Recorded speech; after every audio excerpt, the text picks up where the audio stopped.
Joseph's 15-year-old son hit Carrie's vehicle. Court come to order. All rise. Judge Judy enters. Have a seat, please. Kevin approaches.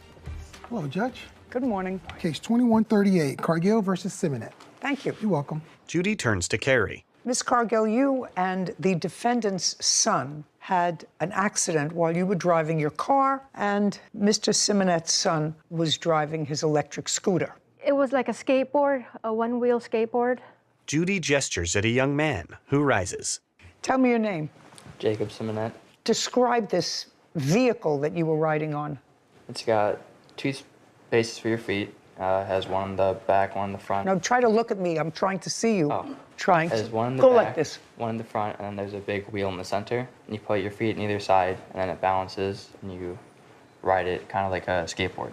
Oh, I actually had a have feeling you picture might of need it. myself riding on one of those for about 30 seconds. Yeah. We bought it for one of my grandchildren years ago, but it's motorized. Yes, It has a motor. it's electric. And how fast does it go? Tops out at about 17 miles an hour. 17. Yes. That's pretty fast. Are you required to drive that on the street where pedestrians walk or where cars ride? On the sidewalk with pedestrians. Sidewalk. Yes. Do you drive it on the sidewalk? Yes, I do. Do you ever drive it in the street? I do not. Now you're going to tell me what happened on the date of this incident, which was August 17th. This year, yes. Okay. Yes, I was going south after work, and I was going to, crossing through the intersection. I had the green light. Is there a chart? Yes. Yes. I'd like to see it. Yeah, I was crossing the intersection. You're the blue car. I'm the blue car. And I had the green, it was going, and Jacob had cut through on the red into the green and slammed into the side of my car. He had cut through the intersection. So he was in the street where the cars travel, Yes, not on the sidewalk. right. He was not in the walkway. Okay, Jacob, I want you to walk up to that sign and show me where you were when you and the plaintiff collided. I was about right here. You were in a crosswalk. Yeah, I was in the crosswalk coming through and about Okay, right. is that what, Jacob, is that what the police report is going to indicate? That you were in the crosswalk? I don't know. Well, I assume that there is a police report. Is that correct? Police report's going to tell me where the debris was, I assume. The debris is either going to be in a crosswalk or it's going to be in the street. Where do you think it's going to be? Some of it was in the street. Show me the street that you're talking about. About like right No, here. put your finger on it. Don't go around where it's About right here. right there. That would be in the middle, right? Mm-hmm. That would be in the middle of the street where the cars travel, not in the crosswalk. Yeah. Yes, Judy turns to Joseph. it's easy. Sure. How old is he? 15. 15. I've had a whole bunch of those who are 15. You know when they're telling a fib? How? When their mouths are moving. He's a pretty good kid. All of my kids are pretty good kids. But you can always Figure tell. it out, huh? Yeah, you can usually tell. Is this your first only? Both, first and only. First and only. Oh, well, she probably had some experience with that anyway. A little bit. A little bit. Okay, and this happened at what time during the day? I believe it was about 4, a little after 4, 4:30. So it was light out. Yes. You collided with her car on the driver's side. Yes, Your Honor. Okay, on the door of the driver's side. The fender. Fender, Yes. side fender? Yes, side fender. Okay, not the front of the car. The front fender of the car. Front fender of the car on the side. I'm talking about it was the side or the front? The side. Side. So you collided with her. Yes. Because cars don't move sideways.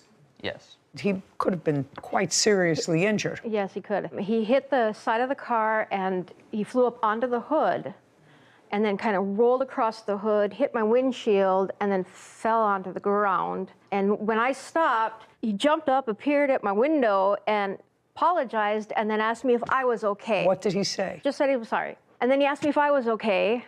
And then I asked him if he was okay. And then he asked me if I was okay. And it went back So and far, forth is that a little right? bit. Yes. Okay. And which I was very impressed by, that he was more worried about me than anything else. I moved my car out of the road, onto the side of the road. There was an EMT that was across the street from us, and he came over and assessed him if there was any more damage. He got some road rash and things like that, but he was not seriously hurt, at least that we noticed at the time. Do you have the police report? I do. I'd like to see it, please, Kevin. Carrie hands a document to Kevin, who brings it to Judy. Thank you. You're welcome. She reviews it. One witness said that he was right next to you and that you went past him and that the light was red. His light was red, which is why he was stopped. That's what I'm reading. He did say that his light was red when the kid initially passed in front of him. Did you get a copy of this police report? I've seen it, yes. Explain to me, would you put on this again and leave that one on because that's the version that I believe. Would you walk over there and explain to me what cut the corner was, what you were doing? It talks about cutting the corners. So I want you to understand, I believe that, based upon what I'm reading here, I believe that. Mm-hmm. So now I want you to show me how you cut the corner. So I was coming to this one, and I went through, and instead of going here and just going through the sidewalk, I just went like around here and through this crosswalk. What's cut the corner? Cut the corner here, right there. You mean just that little space is what you're talking about? You cut the corner? Yeah, I went from about. I want you to understand, I believe that you were in the street. I believe you were in the street, not in a crosswalk. So let's run through that again. Would you please show me what cut the corner was? Went through here, and I came here, and I cut here. So right there, I Okay. cut the corner. Judy gestures for Jacob to return to his table. He is a nice boy, Mr. Simonet. Thank you. Caption, coming up. You know what my father told me when he gave me my first car? I think I was 17. It was like a tank. He said, because if you get in an accident, I want you to be surrounded by 4,000 pounds of steel. And later today, Your claim is that you won a whole bunch of money in some gambling thing. I just want you to tell me how much you won. Before taxes or after? Both.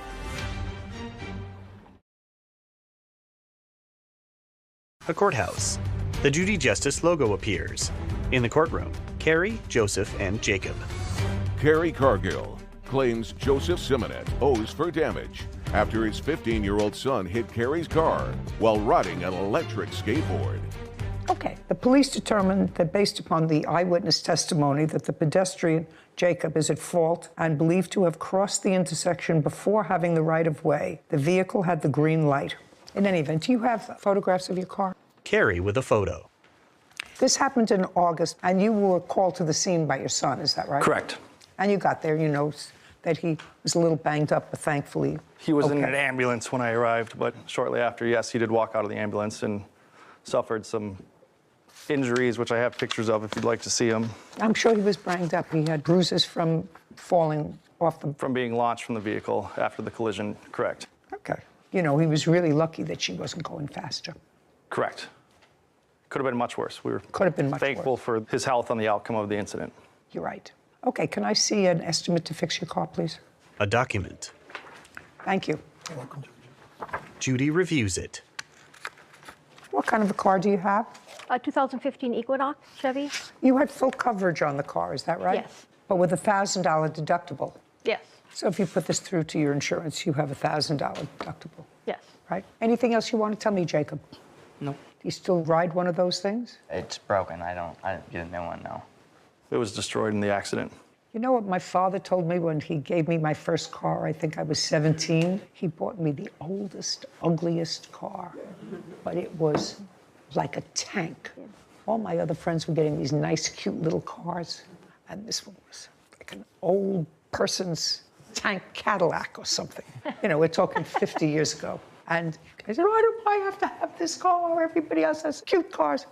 He said, because if you get in an accident, I want you to be surrounded by 4,000 pounds of steel. That's pretty much the lesson that I've sent out there. 4,000 pounds of steel. One and only, surrounded by lots of steel. Judgment for the plaintiff in the amount of $1,000. Thank you, we're finished. This court is adjourned. Carrie, then Joseph.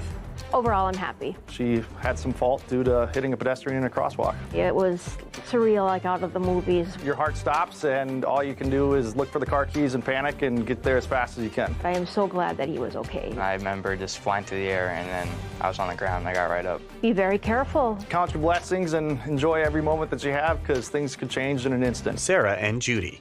I know these electric scooters and skateboards are very popular, but even before this case, I tried to look up any rules, laws, regulations. There are a few for electric motorbikes and things like that, but far fewer than I would expect for a machine that can go up to 17 miles an hour when you're 15. I think that you're right. I think that since those things have become so popular, there really have to be enforced rules. And parents, and this is a very nice father and son, but I've seen kids weave in and out of cars. It always looked like an accident waiting to happen. Yeah. And this one could have ended in a real tragedy. He was lucky, and his father knew he was lucky. Yeah. Case 21-24, McPherson versus Hall. All parties, please step forward. Gerald McPherson is suing his ex-girlfriend, Natasha Hall, for money she received during their relationship. Mr. McPherson, Yes. how old are you, sir? 40. What kind of work do you do? Home care aid? Independent, or do you work for a company? Home care aid agency. For an agency? Yes. How long have you been working for them? About a year now, but I've been doing home care for about 3 years. Prior to working for them the past year, and you're still working for them, is that right? Was there a period of time when you were unemployed? Not more than maybe 3 weeks, but since I know Ms. Hall... No, I don't want to know about Ms. Hall. No, I'm telling you my employments that since I've lived in her residence, I've always worked. I worked at the zoo, Census Bureau. Don't try to think ahead of me. Okay. There was a period of time in 2020, according to you, that you became homeless and were living in a shelter. Yeah, that... And that was in what month in 2020? In June. So if I can explain the situation. I was living in a house that a slumlord wasn't doing the repairs. So I ended up forcing his hand, him selling the property, and the new landlord and my... Could you look at me when you're talking? I'm sorry. The new landlord and my other ex, they kept the property. I moved out. I went to a shelter because I didn't want nothing to do with her or the... You're talking about her? No, ma'am. Well, then don't keep pointing to her. I'm asking you... I'm just pointing in general. I'm not pointing at her. You actually pointed I'm sorry. to her. When you were in the shelter, were you employed? Yes, for the Census Bureau, Okay. doing the census. I was actually out in the field knocking on doors. I was an enumerator. So you were not working in home health care, you were a census taker. At that time, yes. And did you have a child living with you? Yes, well, not in the shelter, no. I could not have my daughter in the shelter. How old is your daughter? 10. And where is her mother? She's deceased. Where was your daughter living when you were in the shelter? With my mother. Is she living with you now? She's been with me since June. In a new apartment? Yes, I moved in August 1st. She goes to school from your apartment? Yes. Okay. In 2020, you became acquainted with Miss Hall, and there came a time shortly thereafter, uncross your arms, and there came a point shortly thereafter when you moved into her home. In August, yes. Of 2020. And you remained in her home until what month and year? August of 2022. And in what month and year did you regain custody of your daughter? June of 2022. So there was a period of 2 months when you and your daughter lived in Miss Hall's home. You could say that, but... Well, I'm saying that because I just asked you a question about timeline. No, because me and Miss Hall was going through our dispute about this money, my daughter was staying with my grandma. I only brought my daughter there on certain occasions. When I say you regained custody of your daughter, was that a court order? Yes, I have it right here. Just a second. Was the child removed by court order from your custody? It was removed because the house... Don't tell me because. Yes, it was yes. Yes. I have lots of things to do today. Okay, I'm sorry. Child was removed from your custody. Because I didn't have nowhere to live at the time. Was the child removed from your custody before you moved into the shelter? She was removed because I was in the shelter. Did you take her to the shelter? No, I was not allowed to because there's no men. So at that time, female did she go and live with your mother? Of course. Was that by court order? No, it was brought her to your mother? Yes. May I see the court order that involves custody, please? Here you go. I'm not getting an answer. This is the court order, and this is these two forms. Gerald hands a document to Kevin, who brings it to Judy. She reviews it. Now, that court order is the current. Shh. Okay, so the child was placed with the Commissioner of Social Services in Pennsylvania. And the child was placed in kinship foster care, which is a program that I am very familiar with the child's paternal grandmothers. So in June of this year, the child was returned to your custody. At some point in August of this year is when you and the defendants separated and you left the house. This is your claim. Your claim is that you won a whole bunch of money in some gambling thing. What kind of gambling thing? Caption coming up. I don't want to go back to the year, Gimel, sir. All I want you to do is tell me how much rent you were paying her. To be honest, I had to... I don't know. I want you to be dishonest with me.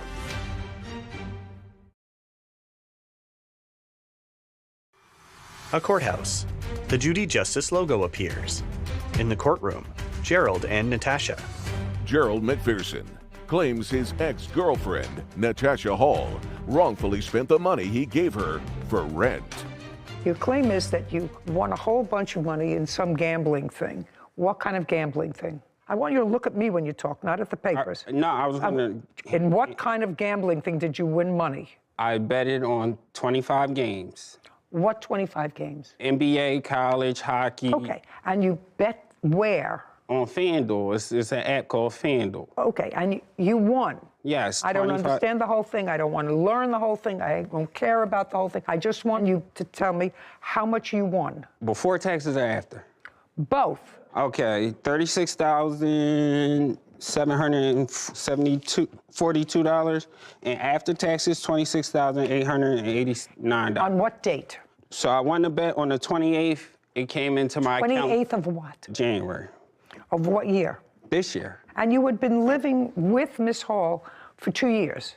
Prior, yes. Okay, and you were working according to you all of that time? Yes. Okay, good. Were you paying any rent to Miss Hall? I have receipts. Yes, I want to see those. How much rent were you paying?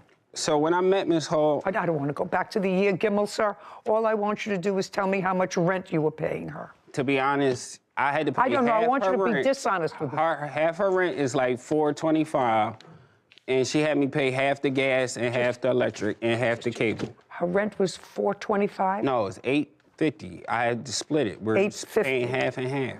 Miss Hall? Yes, ma'am. What kind of work do you do? I do customer service. And who else lives in the apartment with you? My children. How old are they? 14 and 13. How large is the apartment? It's a 2-bedroom. And the total rent is $850? Yes, ma'am. There's no subsidy involved? No subsidy at all. Okay. And you have a lease? Yes, ma'am. How much did you charge, if anything, Mr. McPherson as rent?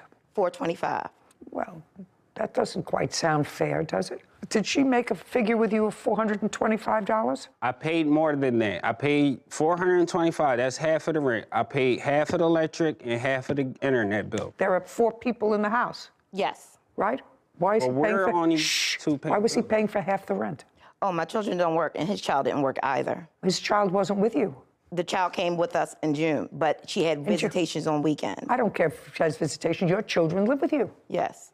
They don't have to work. They're your children. They're not his responsibility. Okay, I just want to know where everybody's head is at. There came a point, Miss Hall, when Mr. McPherson gave you $6,000 in cash. No, not in cash. Check. No. Both of them was wired. One was directly wired into our Bank of America account. What? Just a second. When? The first transaction was on January 31st. The second transaction... January 31st of? This year. And the second transaction was the next day, February 1st. $12,000 total. Do you acknowledge, Miss Hall, receiving $12,000 in your account from Mr. McPherson, or do I have to look at his records? I do not acknowledge. He gave me $6,000 and $4,500. $6,000 and $4,500, Mr. McPherson. Does that sound right? No, it's not right, and I'm going to show you. Let me see your bank record. All right. Hey, and sir. Let us assume that it's $6,000 and $4,500 that he gave you in this year, 2022. Yes. Is that correct? Okay. Let us assume for the moment that you're correct, because you're suing for $6,000. Yes. Right? Yeah, because the first initial $6,000 was 8 months' rent. That I'm not. Let us assume that you are correct, that he gave you $6,000 and $4,500. I'm taking you at face value. In January and February of 2022. Yes, ma'am. What was the money for? That he gave me? Yes. The 2 different amounts of money. Yes. There's a $6,000 and a $4,500. $500 was for me to pay my car note off. And Hey, just a second. Go ahead. Why would he pay your car note off? He said he wanted to. Oh, no. That's ridiculous. Ms. Hall, let me just check. Can I say something? No. He even wrote that on there for your car note. No, you said in January he won a bet and cashed it out. A few days later, he gave me money via Cash App to catch up on his rent and as a thank you for helping him out. I don't see anything here about gift for a car note in your answer. So he gave me the money for the car note, and as far as the Cash App money, he gave me money lots of times. So yes, No, I'm he did. talking about the $6,000, madam. Yes. Let us assume he gave you $4,500 to pay off your car note. That's what you said. Correct. What's the $6,000 for? The $6,000 was for us to move, For who to move? me and him. Show me. The $6,000? Yeah, show me that there's proof. He says he gave you the money according to his complaint to hold for him. Yes. Shh. We. Just a second. A document. Yeah, February 3rd, he gave you $6,000. This just says he gave it to you. Yes. And? And he told me to hold it so we can move. Well, you didn't move. No, You she didn't. moved. Shh. He told you to hold it for him so that you could all move. No. So who could move? So me and him and our children could move. Well, that's what I just said. I apologize. So that we can move. Correct. But you didn't move together. Correct. So you have to give him his money back. That's simple. Thank you. Just a second. That's simple. If you say he gave you the money so that the two of you could move and that event never took place, but he in fact moved out, you owe him $6,000. But then he agreed. That's, just a second. That's an easy. Okay. Do I have to deal with anything else? Money for lost wages, rent, utilities? Forget it. He paid all of that with the $4,500 when he paid off your car note. Come on, let's get it together. Lost wages. What are the lost wages for? But then I had to take off from work because of the PFA, and I had to take off from work to go file out the court and things like that. But in the midst of him saying the $6,000, he didn't pay rent. He didn't pay all of his rent. He paid off your car note. You owe him $6,000. Your counterclaim's dismissed. We're finished. Thank you very much. Okay. This court is adjourned. Natasha. Well, I don't agree with the judge's decision. I don't think I owe him the money That's what women do. because he gave me a gift and he didn't pay rent. I also spent $2,000 on her in gifts. What's done is done. I'm taking a break from women for quite some time now. Sarah and Judy. So I'm glad that the plaintiff's daughter didn't have to go into the larger foster care system and was able to stay with plaintiff's mother. But I was curious that if this was a temporary slip up and he wasn't going to be permanently without housing, why wouldn't he go with his daughter to his mother's house? I was surprised you didn't ask him that question. You're right. Fees. Court come to order. All rise. Judge Judy enters. Have a seat, please. Kevin approaches the bench. Case 2128, Hall versus Benedum. Thank you. You're welcome. Mr. Hall, you and the defendant are neighbors, Yes, ma'am. and your houses are right next to each other. Hers is on the corner, mine is Right next to her. Yes. Got it. What your complaint is that I see where those two, the truck and the vehicle behind it, The trailer, yes, ma'am. the trailer. The property to the left of that is your house, Yes, ma'am. and the property to the right of that is the defendant's house. Yes, ma'am. And it is your claim that the defendant, in writing, agreed to sell you that little piece of property that looks like it's been carved out of her property. Yes, ma'am. Because you had a narrow driveway, you wanted to park these two vehicles. Yes, ma'am. Based upon that agreement, you went ahead and did some work on that piece of property. Yes, ma'am. You put down gravel, you planted flowers, all to make it look as if that piece of property was part of your house. Not so much to make it look like it's part of my house so I can get in it, because the agreement was that there was 3 pine trees there prior to her telling me that I can buy the property. No. The 3 trees that are there had nothing to do with this except that they were taken down. And were they taken down and the removal of the trees was paid for by you or by her? By both of us. By both. Okay. So you asked to have the trees removed, and you both paid to have the trees removed. Okay. Not only did you cut the trees down, but you took that property and made it look like yours. You say that there was an agreement in writing for her to sell you that piece of property. So I'd like Yes, to ma'am. see that agreement. Yes, ma'am. There's no agreement in writing. Don't say anything. The very top line. Just a second. Kevin hands a document to Judy, who reviews it. This is not a contract, sir, to sell land. I have a lot more. Shh. not a contract to sell land.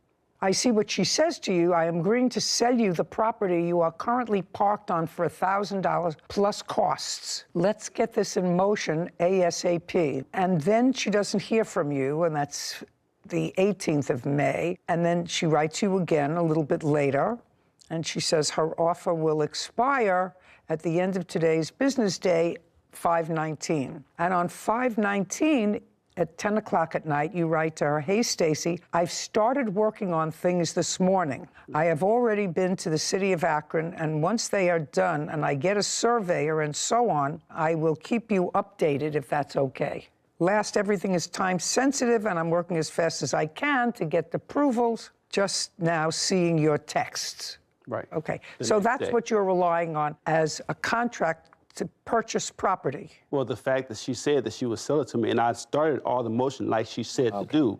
I started all the motions, got the surveyor done, got the deeds done, I got everything done. All right, that was 5/19/2021.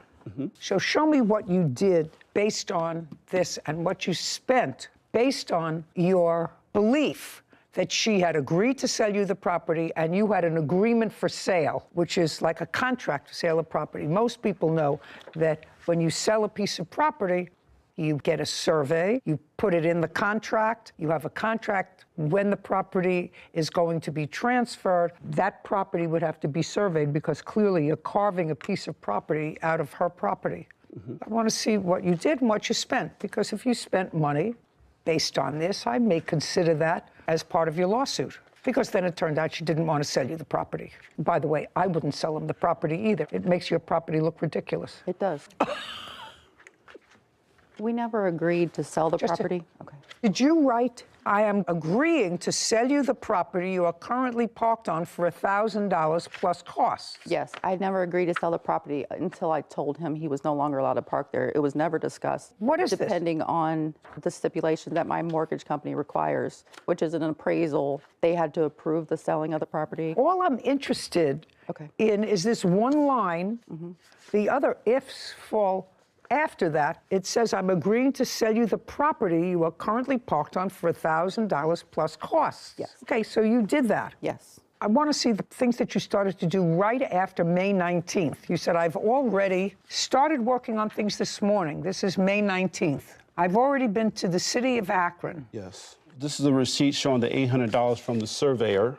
Okay, may I see that, please? There's that one. This is a receipt from the attorney where I had the deed paperwork done. I'm looking for a date on this, sir. I'm looking for dates on these things. Look at this one, too. Okay, June 15th. What is this? That's actually when I paid to have the 3 deeds made up. That's the $450 that I had to pay to the attorney for him to make the 3 deeds up. And everything Stacey had to do was sign them. And that was June 15th. That was not quite a month later. Right. I started the next day. Okay. And this is so far what you spent in reliance on her statement that "I'll sell you the property for $1,000. This is a breakdown that I have, that I wrote down, that you can show her that, of everything, the timeline and... Now, I don't need a breakdown of the timeline, sir. I need the bills for this, not what you wrote. Okay. I need the bills for 6 tons of gravel. That was in July. Here's one receipt right here. There you go. Julian produces documents. Did he ever give you $1,000? He never paid me. Caption coming up.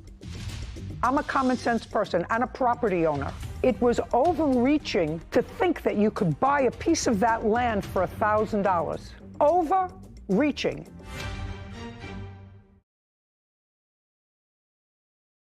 A courthouse. The Judy Justice logo appears. In the courtroom, Julian and Stacy. Julian Hall claims his neighbor, Stacy Benedum, owes for building costs and attorney fees. Stacy is countersuing, claiming Julian was illegally parking on her property.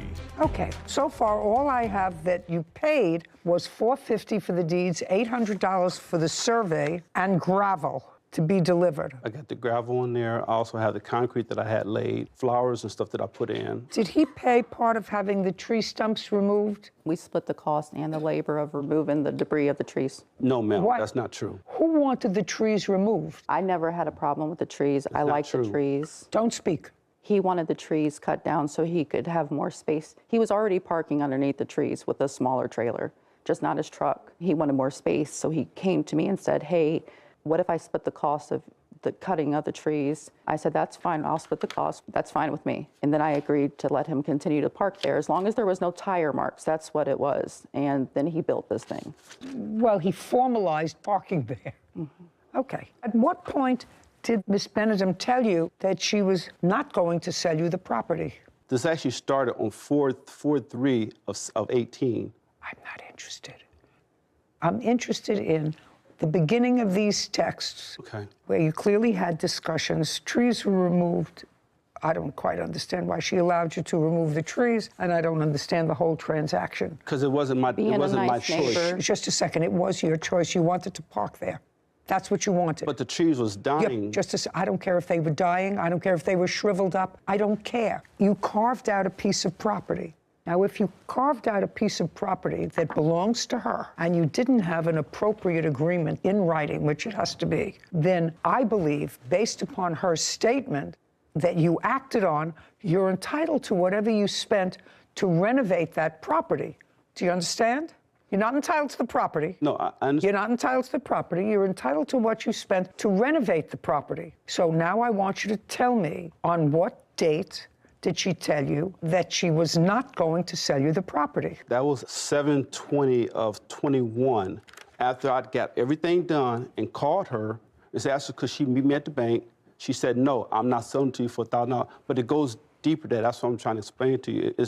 It goes deeper than that, because when it came to the trees, I didn't approach her with the trees. She came to me and said, since the tree was dying, I said, well, I'll go in half with you. At that point, I said, when can I use the property? She said, you can use it as long as you need it. So that's when I started investing all this money into the property. So what? I don't care. She said to you, you can use it as long as you want. Yes, ma'am. Okay. I said nothing permanent. She said, as long as I need it. That's why I invested the gravel. Okay. What I'm telling you, sir, is the purchase and sale of property has to be with a certain formality. If you dealt with an attorney, the attorney would tell you that it had to be in a formality, signed by her, signed by you, the contract that provided for sale, when it took place, what the survey was, whether her bank would agree to let her sell off a piece of the property because you have a mortgage, all of those things. That's why agreements to sell real property, which is land, have to be in accordance with a certain set of rules.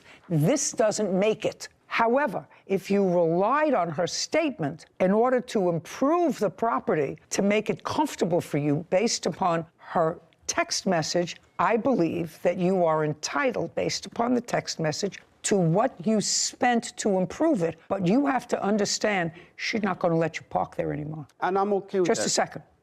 Are you still parking there? No, ma'am. Since when? I would say September of 2022. So you were parked there in July of 21, August of 21, September of 21, October of 21, November of 21, December of 21, January of 22, all the way up to September. You were parking there. This is because we had... Don't give me a because. No, that's either a yes or a no. I was parked there, but we also had a civil case, too.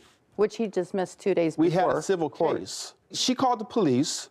He called the police on me twice. The question was, when did she tell you she wasn't going to sell you the property? September, when she agreed not to meet me at the bank. That's when she told me she wasn't going to sell. September of 2022? Yes, ma'am. I never knew we were meeting at a bank. Just a second.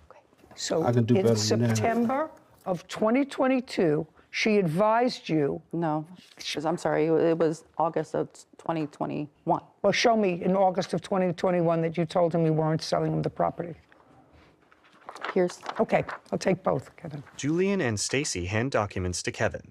Thank you. He brings them to Judy, who reviews them. And this was after she agreed. Shh. Okay. I'm just looking for the date on this. Yeah, there's not a date on there, I'm sorry, but that was after May 18th of 2021. That was maybe July or August of 2021 when I told him, since he didn't meet all the requirements, that I no longer want to sell What it. requirements? He never met the requirements of paying me the money or getting the land appraised. The only thing he didn't do that my mortgage required is the appraisal. Ma'am, that wasn't true, because I did everything that the city of Akron told me to do, who deal with this on a regular. Did you get an appraisal? I got the land surveyed. She didn't tell me about nothing about appraisal until after I got everything done. That's why you have a contract in writing for the sale of property, sir. I don't think you did anything intentionally wrong, but there was an appraisal that was necessary. Clearly, if she has a mortgage and a bank is giving her a certain amount of money on a parcel of property, and she wants to sell off a piece of that property, the bank is going to want to know how much the value of the property has diminished by her selling it to you. So you have to have an appraisal. Do you understand? I understand that. Okay, and you didn't have an appraisal. I'm not going to tell it to you again, and all I want to know is when she first told you that you didn't have a deal. So once she told you that you didn't have a deal, whatever else you invested in this property was on you. No, and I didn't invest anything else other than getting an attorney and paying everything I needed to pay him. Once she told you that she wasn't selling the property to you, what'd you need an attorney for? Caption coming up. You're not the aggrieved party here. You got to park for free because she was a good soul. I would have had your trailer and your truck towed to an impound on day 2.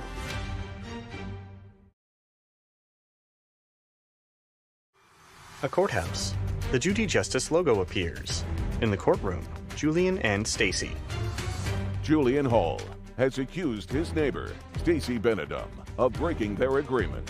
Stacy claims there was never an agreement and is countersuing for parking fees. Once she told you that she wasn't selling the property to you, what'd you need an attorney for? Because I had already had an investment after she said she was going to sell it to me. Once the attorney got involved, he told me to dismiss the case. Then after that, like 3 days later, I moved off the property. Just a minute. So who brought a civil case? I did.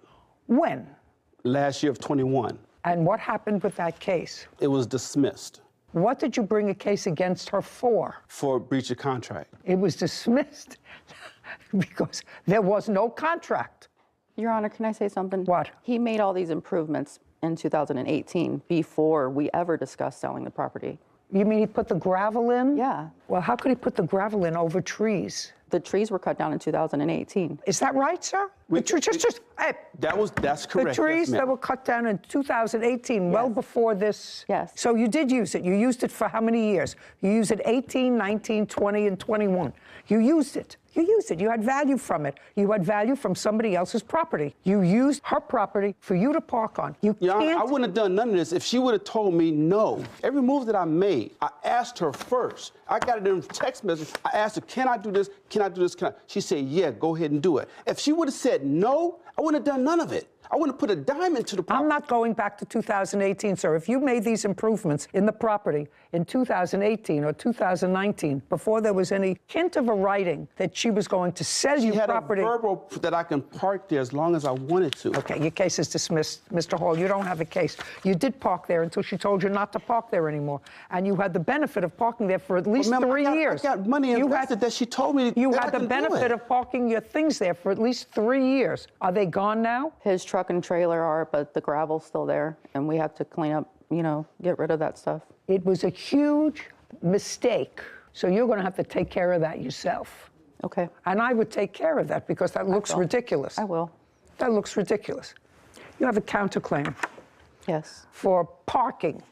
Forget it. But listen, I told him he couldn't park there back in May of 2021. He continued to park there till... So you should have been more vigilant. My attorney didn't notify him till May of this year of 2022 that if he continues to park there, we'll charge him $75 a day.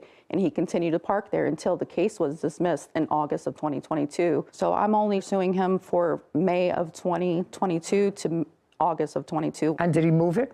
He did. Okay. You still living there? Yes. Do you talk to him? No. Had you talked to him previously? Yeah. We had a good relationship. I'm a common sense person and a property owner. It was overreaching to think that you could buy a piece of that land for $1,000. Overreaching. And if she had it appraised, and if it's something that you want, and she had, I guarantee you that that little piece of property would be appraised at a far higher cost than $1,000. Guaranteed. And I guarantee you that her bank would say, you can't let him buy that piece of property for $1,000. How much of a mortgage are you carrying? $76,000. Not going to let her sell off that piece of property. You had the benefit of that piece of property for several years. I have to tell you that I really think that it's much nicer to look at plain grass than it is to look at a trailer and a truck. from her backyard. Your Honor, I wouldn't have done none of it. I don't. You would have said do it. Do you know what your attorney said to you? I can't help you. You don't have a contract. And Mr. Hall, that's what I'm telling you. I can't help you.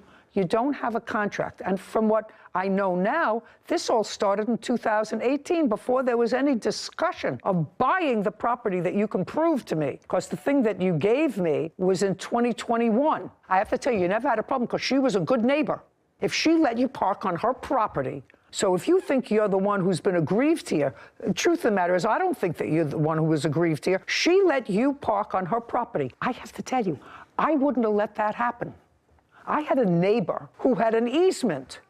And I said, all I want from you when I bought the house was I want you to say that you will never try to claim this property by adverse possession and that you understand that it's my property. And then you can use it because it was a place that looked like it was part of his driveway. Mm-hmm. And he said, I'm not signing that. I said, if you don't sign it, I'm going to put a fence right in the middle of your front lawn, which is where my property line is.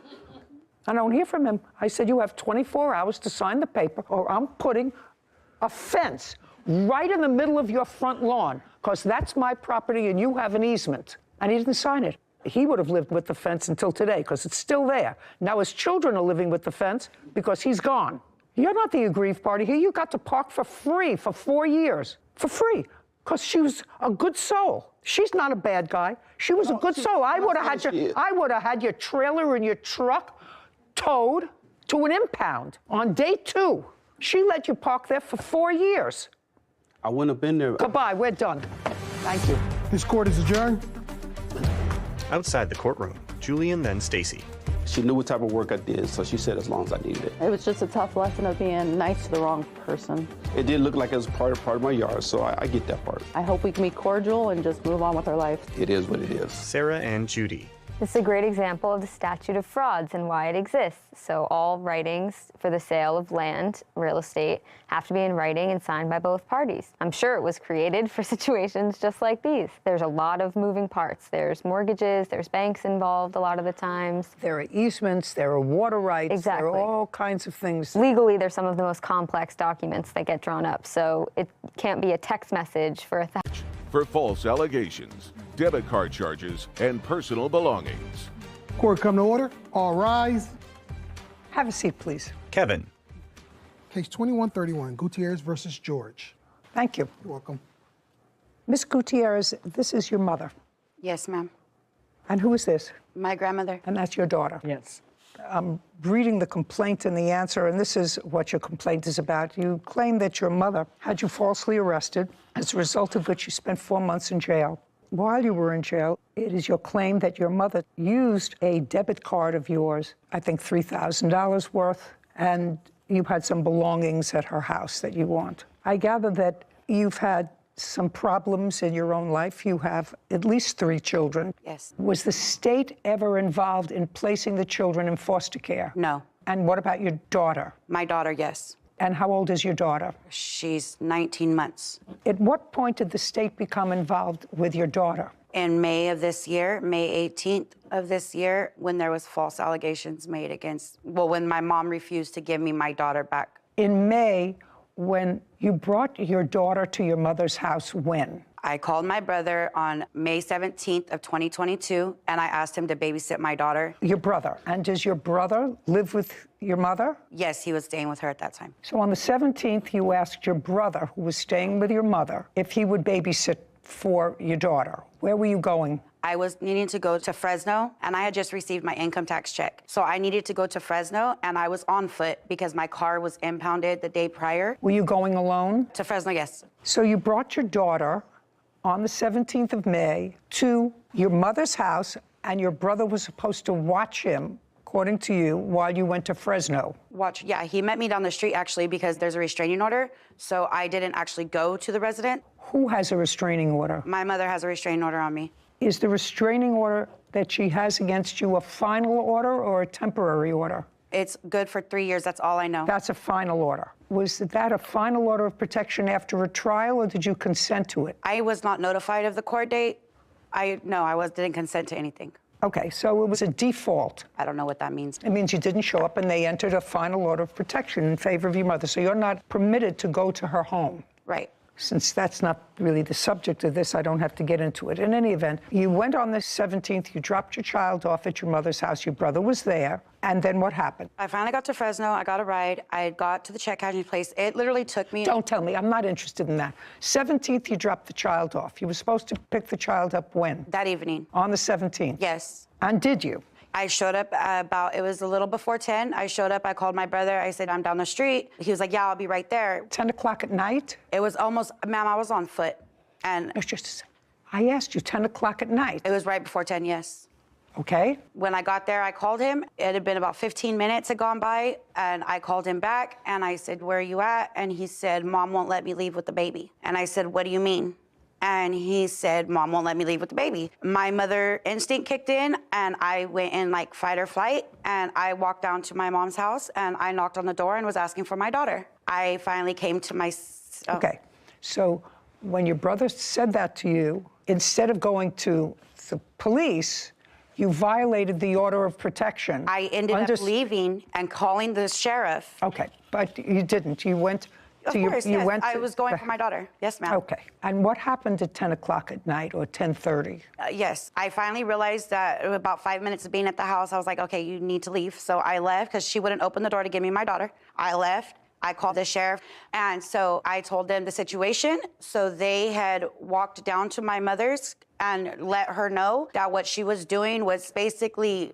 No, not what she was doing. The police came and told her with that they could arrest her. And told her that if she did not, that she needed to get my daughter back. But because it was late, the baby was already asleep. And so the cops that came back down to me and they said, look, we don't, because they knew me. Whatever. I'm allowing you to give me a certain amount of hearsay so that I can make this story make sense. Oh, okay. Do you understand? But don't tell me because they knew you, what they thought. Yes, ma'am. You were told to come back in the morning. Yeah, the agreement was that between my mom and the sheriff was that I could pick up Malia in the morning. The sheriff told me to call before 6 o'clock in the morning before he got off his shift and that he would come back out and do another standby. The next morning came. Between me and my grandma, I had us call my mom.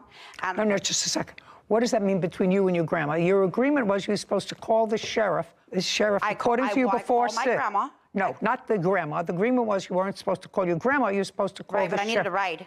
I needed a ride. So I called my grandma to have her come pick me up. Just a second. Where were you? I was staying at a friend's house. I didn't live in Selma. Just a second. You were staying at what friend's house? Kimberly smirks. Caption coming up. The sheriff came, got behind us, and tried to pin us in, and my grandma went to take off. So your grandmother was driving? Yes, ma'am. And she was trying to evade the police to go someplace else? A courthouse. The Judy Justice logo appears. In the courtroom, Kimberly and Rhonda. Kimberly Gutierrez claims her mother, Rhonda George, owes for debit card charges and personal belongings. You were staying at what friend's house? My friend Isaiah's. Isaiah? Yes. I stayed the night there waiting for my daughter. Just a second. Isaiah. Isaiah what? Bonilla. And what is your relationship with him? He's my best friend. He's been my best friend since high school. Where are you living now? I live with my grandmother right now since I was released. Full time? Right now, yes. What do you mean right now, yes? I'm in the process of getting my own place. Okay, so you called your grandmother and then? Called the sheriff. And then? Waited for the sheriff to respond. And then? The sheriff did not respond for a few hours. Okay, so you were waiting for the sheriff to respond. The sheriff did not respond until when? It was after 7 o'clock in the morning, and it wasn't even yes, ma'am, 7 a.m. 7 a.m. Your daughter is, according to you, 19 months old? 19 months old. And she had prior to that been living with you? Yeah, she was living with me all the time, yes. She was living with you? Yes, ma'am. Okay, so now let's get back to this arrest that you had. According to your papers, your daughter was with you up until that time. What time did she wake up in the morning? Usually she wakes up between 7:30 and 8 o'clock in the morning. Okay, well, then could you tell me why, if she wakes up between 7:30 and 8, why you would even contemplate picking her up before 8 o'clock in the morning? Because one of my issues was with certain officers that would have been responding, and the officer that responded the night of the incident, he told me if you wanted me to be the officer to respond, you need to call me before I get off my shift. Fine, but he didn't respond to you. But according to you, he didn't respond to you. No, it was so a different then officer. my question to you is, They did respond at 7 o'clock in the morning. And did what? It was a horrible mess. Well, he did what? They responded. When they responded, he showed up. The officer told me that he did not want to be there. He said, if I have my way, you'll never see your daughter again. And I looked at him, and I said, wow, okay. What do you mean you looked at him? Where were you when you looked at him? I was right next to him, but I just... Where, at the precinct or at your house? No, down the street from my mom's. Okay, so he responded to you when you were down the street at your mother's house, and he said, I'm not getting involved in this, and if I had my way, you would never have your daughter. And so what did you do?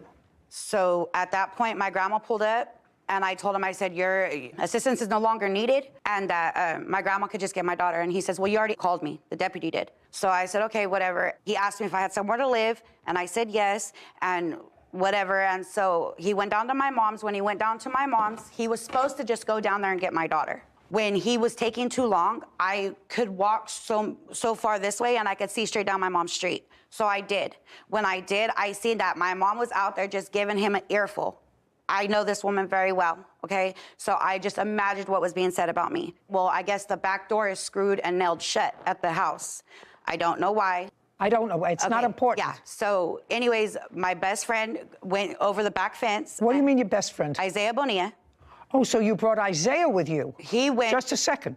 So you have your grandmother, and then you've got Isaiah, your best friend, also to go to your mother's house. Yes, ma'am. He got my daughter. Isaiah brought her to where you were. Yes. And then what happened? I started walking back towards Isaiah's house. When I started walking back towards Isaiah's house, my grandma pulled up in her car, and she was like, are you ready to go get your car out of the impound lot? And I said, yeah, I'm ready. And so I got in her back seat with my daughter. When I got in the back seat, I got in the middle. Well, then she was like, well, I don't know what's gonna happen. Your mom's over there saying a whole bunch of stuff to the deputies, so I don't know what's gonna happen. And so I was like, well, I gotta go get my stuff from Isaiah's. So I go to jump back out the car. As I go to jump back out the car. Wait, just a second. Now you have your daughter. Because I needed my wallet. My bag was at Isaiah's. My purse and everything was at Isaiah's. I was gonna go back and pick it up. Well, right when we were gonna go back, the sheriff came, got behind us, and tried to pin us in, and my grandma went to take off. So your grandmother was driving. Yes, ma'am. And she was trying to evade the police to go someplace else. Yes, ma'am. And how many police cars were involved? One. Were there ever any more than one police car? Once we got to the police department, of course, there's a police department. No, I'm talking about the number of police cars. So there's a police car now. Coming behind us? No. It was just one. It was just one? Yes, ma'am. And you were accelerating to get there? Was the police car siren on? No. Well, how did you know that he was trying to pull you over? Because he tried to hit her car. Oh, that would give you a clue. So you're telling me he tried to hit your grandmother's car without notifying you in any way to pull over? Yes, ma'am. That's why I spent 4 months in jail, and I beat my case. I went to trial and beat my case. Everything was dismissed. I'm not responsible for the criminal justice system. I'm only responsible for what goes on here. Yes, ma'am. So I assume once you got to the police station, both you and your grandmother were arrested? Yes, ma'am. And that was in May? Yes, ma'am. And now uncross your arms. And now we're in December. Yes, ma'am. Of the same year. Yes, ma'am. And you're out of jail? Yes, ma'am. And you've been out of jail for about? Since August 25th. Who does your daughter live with? Right now, she's with the mentor. She's my ex-husband's aunt, ma'am. And who placed her with your ex-husband's aunt? I did. Not the court? No, I requested her.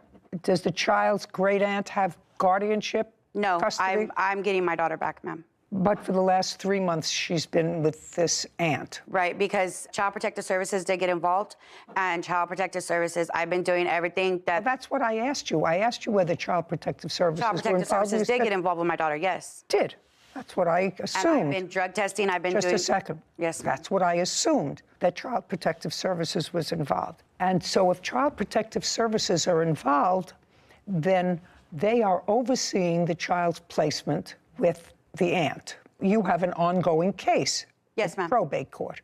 No, not probate. Which one? Family court? Family court. Yes. When was the case opened with regard to your daughter in the family May court? 18th, the day I got arrested, ma'am. And that child became involved with the foster care system in May. Okay, so your grandmother also spent a little time in jail. How much? 2 weeks. I quite frankly don't understand your case. While I was in jail, Your Honor, while I was incarcerated, my mom had all my debit cards, my ID. She had went and actually, because of me getting arrested, she had went to Isaiah's and picked up all of my stuff. You mean, just a second. Let me understand this. It is your claim that the reason that you had to go to Isaiah's house was to get your pocketbook, your wallet, your credit card that you left there. But I never made it there. I understand that. And Isaiah, clearly, from what you tell me, knew of the problem because he was part of this little conspiracy to get your daughter out of the house and was at the back of the house to pick up your daughter who was being put over the fence. So why would Isaiah give your mother? Because she went over there with a baseball bat and busted out his windows. Caption coming up. On February 4th this year, I had... Kimberly's eyes fill with tears. I lost my twins, okay? And that was the first time I had contacted my mother because I was going through it and I messaged her and I told her, I said, I really need my mom right now. If anything, I need my mom right now. A wide-eyed Rhonda shakes her head. A courthouse. The Judy Justice logo appears. In the courtroom, Kimberly and Rhonda. Kimberly Gutierrez is accusing her mother, Rhonda George, of wrongfully using her debit card and keeping her belongings. So why would Isaiah give your mother? Because she went over there with a baseball bat and busted out his windows. And the reason why all of my things were at my mother's was because I hadn't lived at my mom's for over a year. What your case is about is my belongings. You claim that your mother went over and got your wallet from Isaiah's because I asked you what you were doing here. I certainly am not looking into the allegations of false arrest. It sounds as if you did the absolute wrong thing in trying to regain your daughter, whose custody, actually, you lost at a dispositional hearing and was determined to be a dependent child and placed in foster care. That's what happened here. Right. Okay, so I'm not even addressing your claims of false arrest. Okay, what you did was actually the wrong thing. I said, so what are you suing for? Now, you said my belongings, okay. my what, money. Just a second. What money? She used my CalFresh, which is my EBT food stamps, and my CalWorks, which is my cash aid through the welfare department. Just a second. So you're suing her for taking your food stamps and your welfare check? Right. Just a second. Your food stamps and your welfare check. And this is the statement from my tax return of all the money that was on there. On where? On my debit card. It had over $3,000 on it, and I marked what was used after she had picked it up. And then these are receipts from some of my belongings that was at her house. Just a second. You haven't lived in your mother's house? I moved back to my mother's in the beginning. Just a second. Yes, ma'am. You hadn't lived in your mother's house, according to what you said to me. Whitney, was it a year ago? Didn't you say that you moved out of your mother? My mom allowed me to come back. Because there was an order of protection. She had called me. I was living in Fresno, ma'am. Just a second. You hadn't lived in your mother's house. You said you were living with your grandmother. For how long were you living with your grandmother before May? I said I was living with my grandmother right now. I was living in Fresno, ma'am. I want to know what property you think... My clothing, my husband's clothing, my daughter's bassinet. I had jewelry there. I had all of my clothing. Why would all of your clothing be there? You were living with your grandmother. I hadn't moved into my grandmother's until I got out of jail. I was living in Fresno. And my mom... Just a second. You're not letting me talk. I'm not understanding your movements. Okay, my mom kicked me out in 2021, okay? My daughter was just a few weeks old. My mom kicked me out due to her boyfriend. She kicked you out? Yes. And? When she kicked me out, I went through Marjorie Mason, and Marjorie Mason had placed me in hotels. I was placed in hotels for about 3 or 4 months, okay? And then it was about January of 21. I was at this time, I was pregnant with twins. They had genetic defects. On February 4th this year, I lost my twins, okay? And that was the first time I had contacted my mother because I was going through it and I messaged her and I told her, I said, I really need my mom right now. If anything, I need my mom right now. My daughter, she had not seen my daughter. She was not a part of my daughter's life. I did not speak to my mother, nothing. So she made an agreement that she would watch my daughter, because I had to go to San Francisco because I was too far along in my pregnancy, and it was just a big old mess. Do you have any of your daughter's property? No. Okay, now, let's talk about this card. Did you pick up her property from Isaiah? That's either a yes or a no, after the 18th of May. Well, how do I answer that when I did pick up her property, but her cards were not in there? Her driver's license wasn't in there. Her food stamp card wasn't in there. What were you doing at Isaiah's? So she asked. Was this when she was in jail? Yes, right after she got arrested.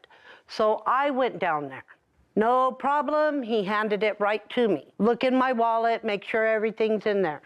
Like I said, I don't know if it was her driver's license or ID was missing, her food stamp card, and the other card, the bank card. I don't know how to get proof, but her best friend, he cashed out everybody money. There was a bunch of people, I have even himself. The information right here. Even himself and his girlfriend. I don't want to get into the whole. I don't want to get into it either. It's far too complicated for me. Is what you're telling me that you never used a card that she had? No, I did not. Because I'm not concerned about food stamps or welfare. I did not. You're suing the wrong person. You were in jail, so you didn't need money from welfare. What proof do you have? I have my bank statement. What proof do you have that your mother withdrew money?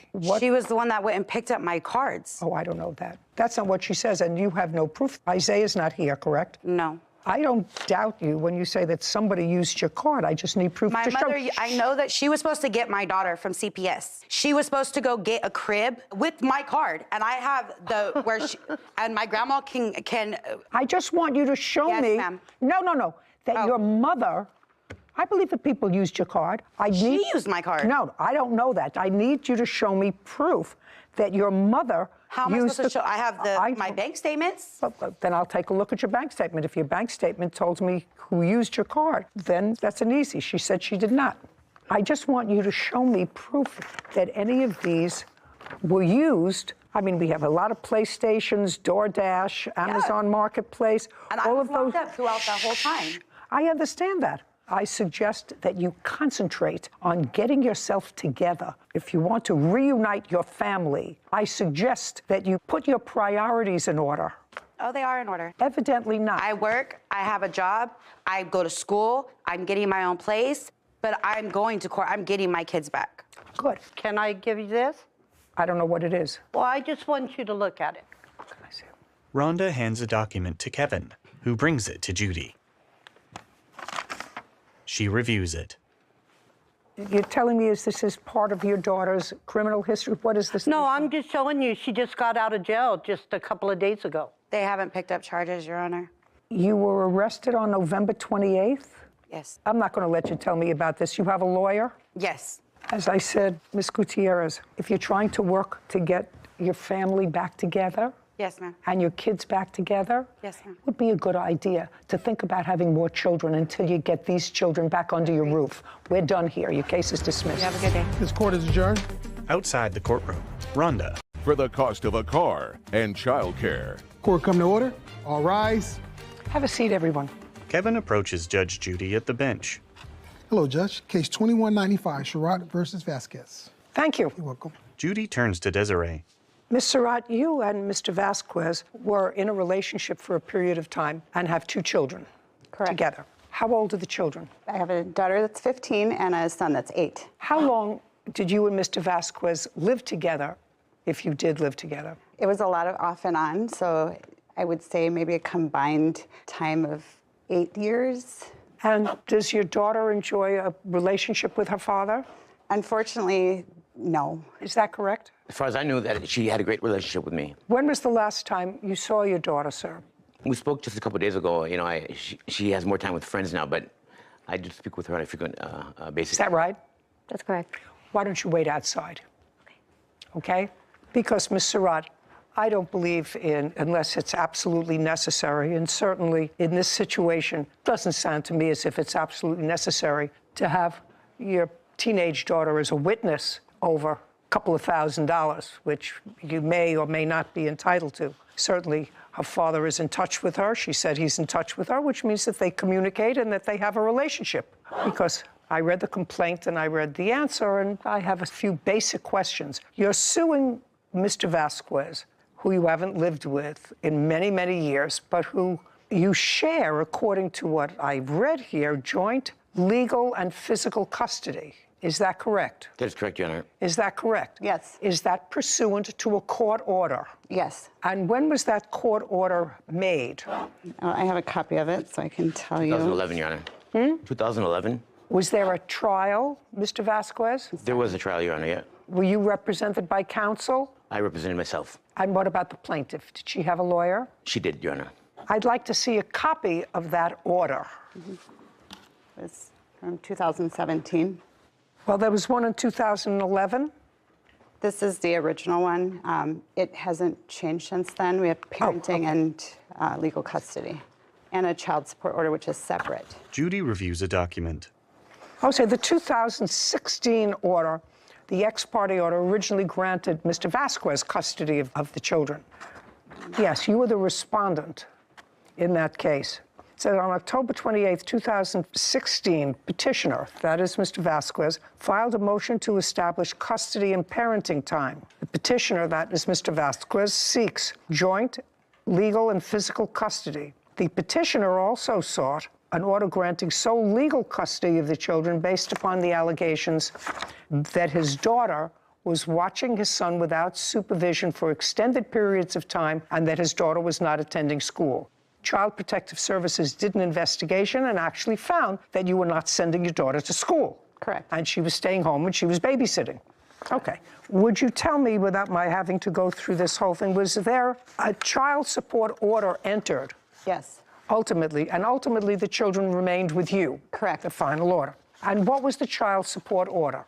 The child support order initially was $93 a month. I think I have a copy of it. And then to increase based off cost of living adjustments every year. Is that $93 a month for both children? For both children. Okay. Yes. The order was ultimately increased. How much do you pay in child support now, sir? $230 a month, Your Honor. I'm sorry, that's not the order. Well, I asked how much you pay. Were you ever in arrears of payment? I was at one point, and then I caught up, so I've been caught Well, up. they're catching up, so that $230 may be partly arrears. What is the order? Oh, I'm completely caught up with my child support. So the current order that you're paying is $230 a month? Yes, Your Honor. Okay. This is what you're suing for. It is your claim that Mr. Vasquez agreed to pay half of certain sporting fees that the children had that are not contained in the child support order, and he didn't. So you're suing him for that, and he says that you never had such an agreement, that you enrolled the children in sporting activities, and then came to him and said, do you owe me half? Am I reading that correctly? Your Honor, that's correct. That's your position? That's correct, Your Honor. Okay, so let's move on to the plaintiff's position that you wanted to change the child support order to not what he was paying, but what he was paying, and half of their sporting activities. We actually had a verbal agreement. Well, I'd like you to tell me when that took place, what you said to him, and what he said to you. So tell me first when that verbal agreement took place. It was 2021, probably, just a conversation between two parents to say if we enroll. It's a conversation between two parents. Right. So he's seeing the children, he's paying his child support, whatever the order was. You have a conversation with him. Is it on the phone or in person? Caption coming up. Mr. Vasquez, your father says that he gave you the money. Certainly wasn't a day, because 2 weeks later, he writes back, if we can arrange for me to get the title while you were here, that would be awesome. So the story you just gave me was a whole lot of who shot John. A courthouse. The Judy Justice logo appears. In the courtroom, Desiree and Curtis. Desiree Surratt claims her ex-boyfriend, Curtis Vasquez, owes for the cost of a car and childcare. Curtis is countersuing for car repairs and vacation expenses. Tell me first when that verbal agreement took place. It was 2021, probably, just a conversation between two parents to say if we enroll. It's a conversation between two parents. Right. So he's seeing the children, he's paying his child support, whatever the order was. You have a conversation with him. Is it on the phone or in person? No, in person. At your home? Yes. Okay. And tell me about the conversation. What did you say to him and what did he say to you? I don't remember the exact words, but... Well, that's why we bring these things quickly, because now it's 2 years later. Yeah. Right. So it was basically, well, he wants to play this sport, Angelina wants to do track, this is how much it's going to cost, and his response was just, okay, let me know how much it is, and I'll pay half. Okay. Yeah, no, that's not quite correct. We don't have just conversation. We don't have any conversation at all. We communicate via text, and I rarely get a response. I've taken care of... Just a second. We're talking about this one instance. Okay. She said that you had a conversation with her where you agreed to pay half of their sporting events. Based on that, I assume that you enrolled the children in the sporting events, paid the fee, and then said to him, this is your half. And he said, I'm not paying that half. That's not correct, Your Honor. I didn't agree to pay half. No, I'm not saying you agreed to pay half. That's what her position is. I actually enrolled my son into soccer. When?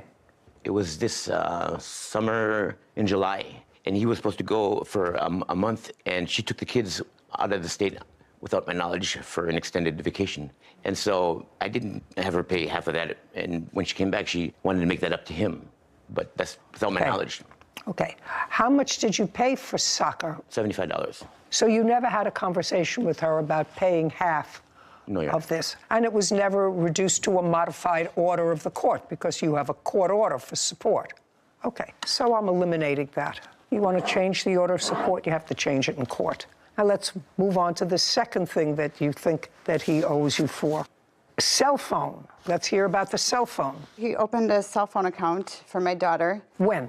I don't know when it was. When did you open a cell phone account, sir? About 7 years ago. And he paid it? He opened an account and he paid it? Him or his dad. It was a business account. I don't care. I don't know You if he didn't paid pay it. Correct. You didn't pay it. So your daughter has had a cell phone for the last 7 years. Mm-hmm.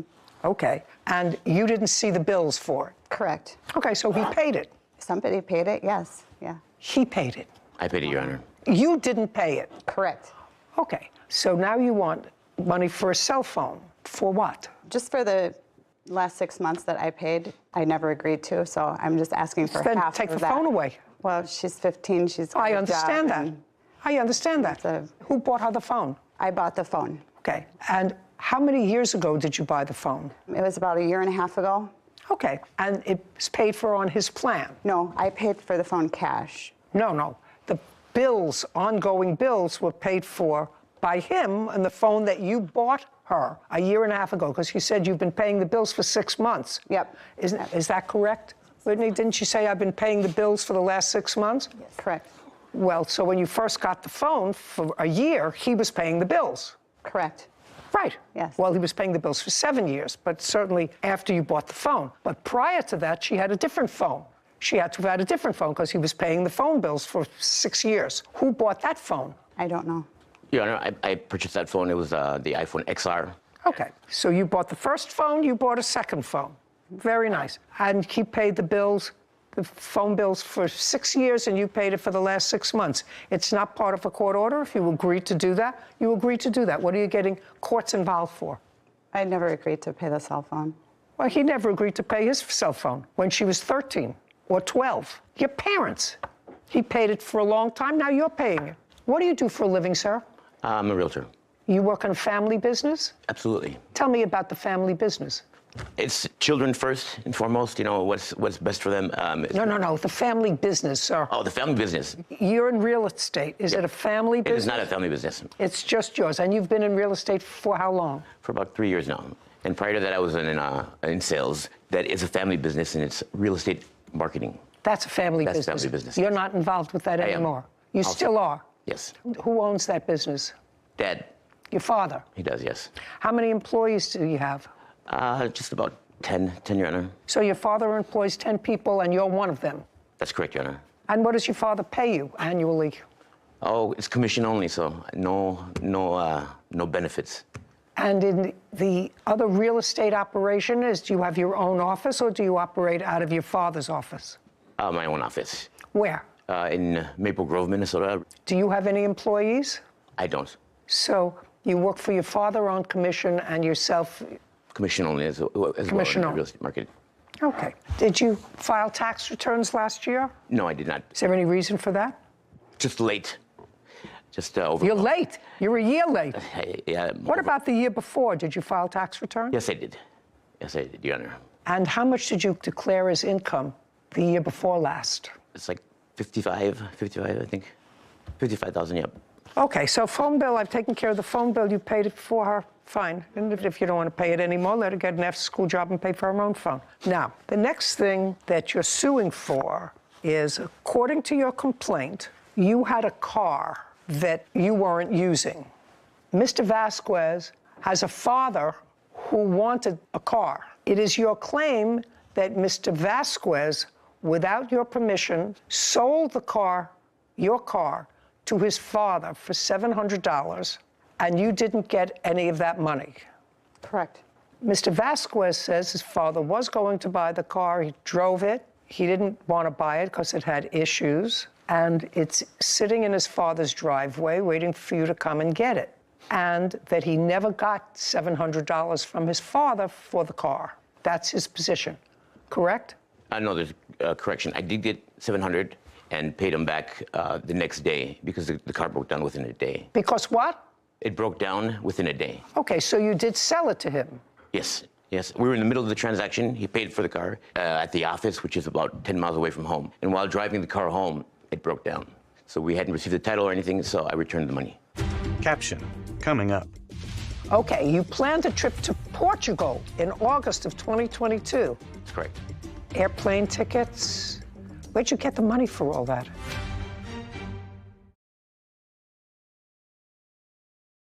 A courthouse. The Judy Justice logo appears. In the courtroom, Desiree and Curtis. Desiree Surratt has accused her ex-boyfriend, Curtis Vasquez, of selling her car without her permission. Curtis claims he refunded the money, and she can take the car back. Okay, so you did sell it to him?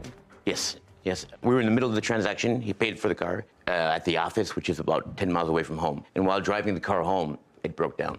So we hadn't received the title or anything, so I returned the money. Is the car still titled in your name? Yes. So go get it. I don't want the car, no. Well, it's your car. It's titled in your name. Yes, but apparently I have text messages showing he sold the car without my permission. Whether he did or not, well, he can't sell the car because title never transferred. Right. And he's saying you can go and get the car. It's sitting in the driveway. His father doesn't want it. Title didn't transfer. He didn't get money for the car and keep it. It was a sort of silly transaction because what you are suggesting is he should have said to his father, that's it, it was sold, it's sold as is.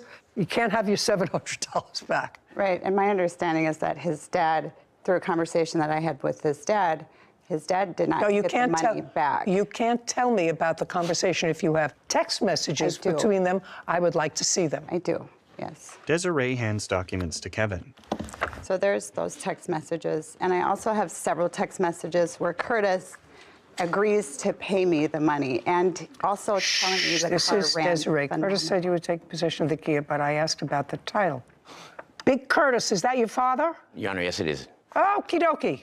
Mr. Vasquez, your father says that he gave you the money. That's correct. And that it certainly wasn't a day, because 2 weeks later, he writes back, sorry, not good at checking my text. If we could arrange for me to get the title while you were here, that would be awesome. That's 2 weeks later. Your father didn't say to her, he gave me the money back. He said, I want the title. That's 2 weeks later. So the story you just gave me was a whole lot of who shot John. Well, Your Honor, there's one thing that we need to clear up right away is that it was never sold without her knowledge. Just a second. Now what I'm asking you, sir, I'm saying that your original story to me was that I sold my father the car with her agreement. That's what you say here, for $700. He gave me the $700, but am I correct, Whitney, that the car broke down the next day? He said the car broke down within a day. Within a day, and so you gave him his money back. Well, that's not what your father says here, sir. That's not what your father says here. I went back and forth with him for days, but I gave him his money back. No, what you told me was a lie. You told me it broke down the day you gave him his money back. The initial conversation she had was May 9th. And then May 16th, she's having a conversation with Big Curtis. That's your father. Sorry for not checking my texts. Can you get me the title? Which means 2 weeks later, he wanted the title. And then your father says about you, Curtis owes me big time money, and I can't get money from him either. That's your father. Oh, yeah, that's Yes. correct, Your Honor. Big Curtis says to her, can you tell me what problem does Curtis have that caused him to spend massive amounts of money in such a short period of time? She answers, drugs, alcohol, gambling, you know.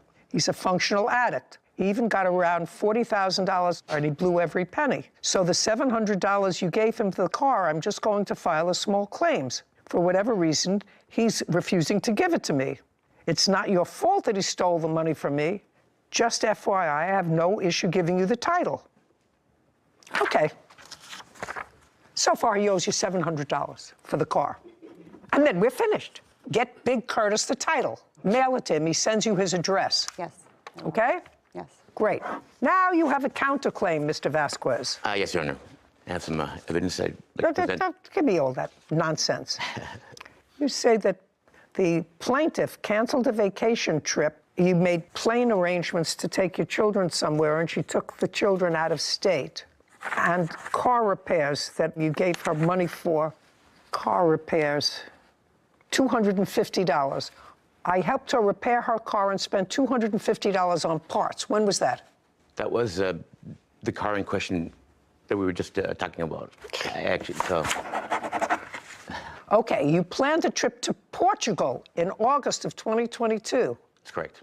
Airplane tickets. Where'd you get the money for all that? My parents helped me with the purchase of the kids' tickets. Why? Because I couldn't afford all of them. Who was going on the trip? It was going to be my wife, myself, and 2 kids. Did you go on the vacation to Portugal with your wife? No, we did not make it. You did not make it? Correct. Why? Because she is responsible of... No, not her. Not with your 2 kids. Did you go with your wife? No, I didn't. Why? I didn't want to go without the kids. It was the whole purpose was to bring the kids to see the grandparents. Does your wife work? Yes. What kind of work does she do? She's a bartender. Judgment for the plaintiff in the amount of $700. Don't make any more private agreements with him, madam. I think it's a big mistake. I agree. We're done. Your counterclaim's dismissed. We're Your Honor. finished. Thank you. We're I finished. had one more. I just ruled that your counterclaim is dismissed. Your Honor. You're finished. I'm a little disappointed that I didn't get everything that I felt that I was owed. Well, a bit disappointed. I felt like I had a lot more coming my way. Number one, I will not do him any favors. I've taken care of my kids financially for the last 7 years. Especially of monetary value. She feels entitled 6 months, so be it, but I didn't agree to it. I hope that this is kind of a wake-up call to him. It's completely ridiculous. I'm just tired of having my name dragged through the mud. To do honest business, whether it's in personal relationship or business. I take care of my kids. He's got a long history of owing money, not paying it back. Always have, and always will, regardless. He runs through family and friends and dry your pocketbooks and laugh out the door. He doesn't care. Claim money for a cell phone that, I bought. And, I think this is all to do with spite. Just my kids, at the end of the day. For unpaid expenses from their mother's funeral. Court come to order. All rise. Judge Judy enters. Have a seat, everyone. Kevin approaches. Good morning, Judge. Case number 2011, Rubin versus Rubin. Thank you. Welcome. Mr. Rubin, this is your brother. Yes, it is, Your Honor. And this case involves sharing expenses for your mother's funeral. Correct. And it is your claim that your brother, who I believe was living with your mother at the time she died, right, agreed to pay half of the funeral expenses when he received proceeds from a small life insurance policy that your mother had left. Yes, Judge. Our mother only left us a $5,000 life insurance policy. That's what the case is about. Right. Your brother's position is it's not his responsibility. He made no such promise. Of course, you do understand that without that promise to pay for your mother's funeral expenses, children aren't normally responsible for the expenses of their parent. You understand that? Yes, Judge.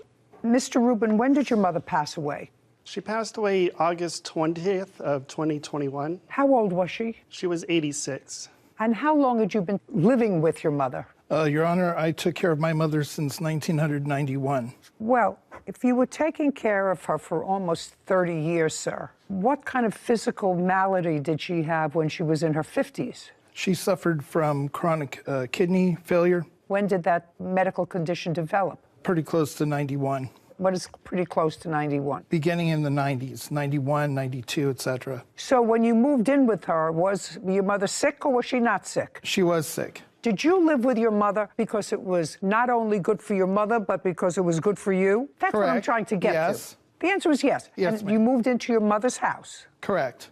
That she owned or rented? She was purchasing it through a mortgage. She owned her home. Yes, ma'am. Was Correct. she working in the 90s? She was. Therefore, she wasn't incapacitated to the extent that she needed full-time care. At the beginning, no, ma'am. When you moved in with her, she was employed on a full-time basis, Correct. sufficient enough to get a mortgage from a bank based upon her income. Correct. And what were you doing in 1991? I worked. For whom?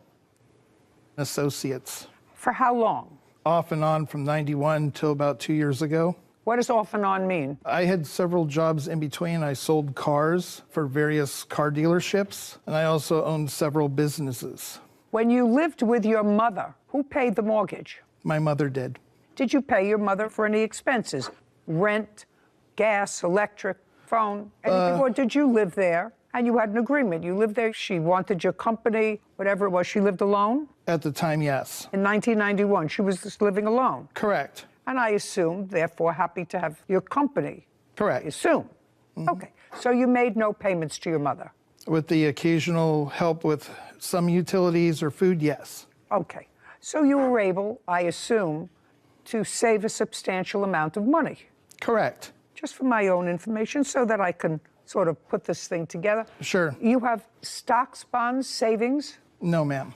What do you have? You were able to save a lot of money. How did you invest it? I invested in several businesses, which one is my liquidation company. What happened with your mother's house? When she passed, I was still residing at the house. I paid the mortgage by myself for the months of September 2021 as well as October 2021. And I remained there until, I want to say, February 2022. My sister is the executor of the estate, and she sold it just recently for $465,000. Okay. So what I'm gathering from you, you paid the mortgage, you say, in September and October, then you stopped paying the mortgage November, December, January, and February. That is correct, ma'am. But you lived in the house? I did. Rent-free, because you paid nothing? Correct. Where are you living now? I live in Nogales, Mexico. And you live in a house, you live in In an apartment, ma'am. You pay rent? I do. Anybody live with you? No, ma'am. What's your rent? $250. Okay. And what was the mortgage payment in your mother's house? I paid $1,750 even.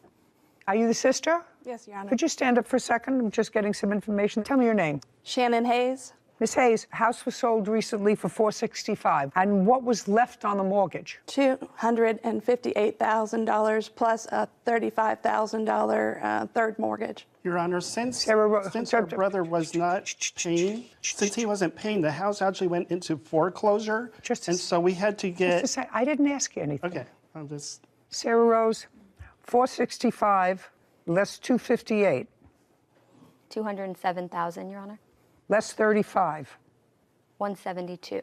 Okay, and there are 3 siblings? And also, Your Honor, there was a $10,000 lien on the property that had to be paid. So we're down to $162,000. Correct. So it's $162,000 clear, so a little over $50,000 a person. She owed the IRS, Your Honor, for back payments in excess of $54,000. She hadn't paid taxes in years. Did you pay the IRS? I just did. And how much did you pay the IRS? $54,188. Sarah, from $162,000, take out $54,000. $108,000. Anything else? Yes, Your Honor. She had Arizona state taxes, $3,000 I paid as well. 105. Is that 105 net? So we also have the medical bills that I had to take care of. She had no insurance, and she had to have Medicare. She did, Your Honor. That's her copayment. Okay, and what was her copayment? $3,000 in medical. Let's do a simple $100,000. How much were the funeral expenses? $2,000 $434.73. Was the total funeral expense? Yes. Well, that's what you're claiming he owes you. That's his share of the... I want to know what the entire funeral cost, sir.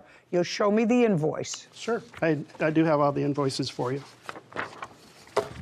Sean hands documents to Kevin, who brings them to Judy. She reviews them. The first one, Your Honor, is just for the cremation. 1058. Correct. Okay. 1058. The next one should be from the cemetery. This is the total funeral home charges, and this is cremated remains internment of $2,200. Correct. The next invoice you should have, Your Honor, is from services provided by a rabbi.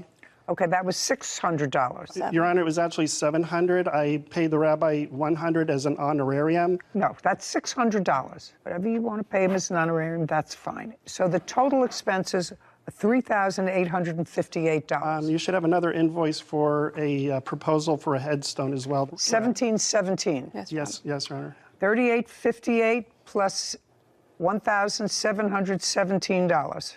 $5,575. That's it. Okay.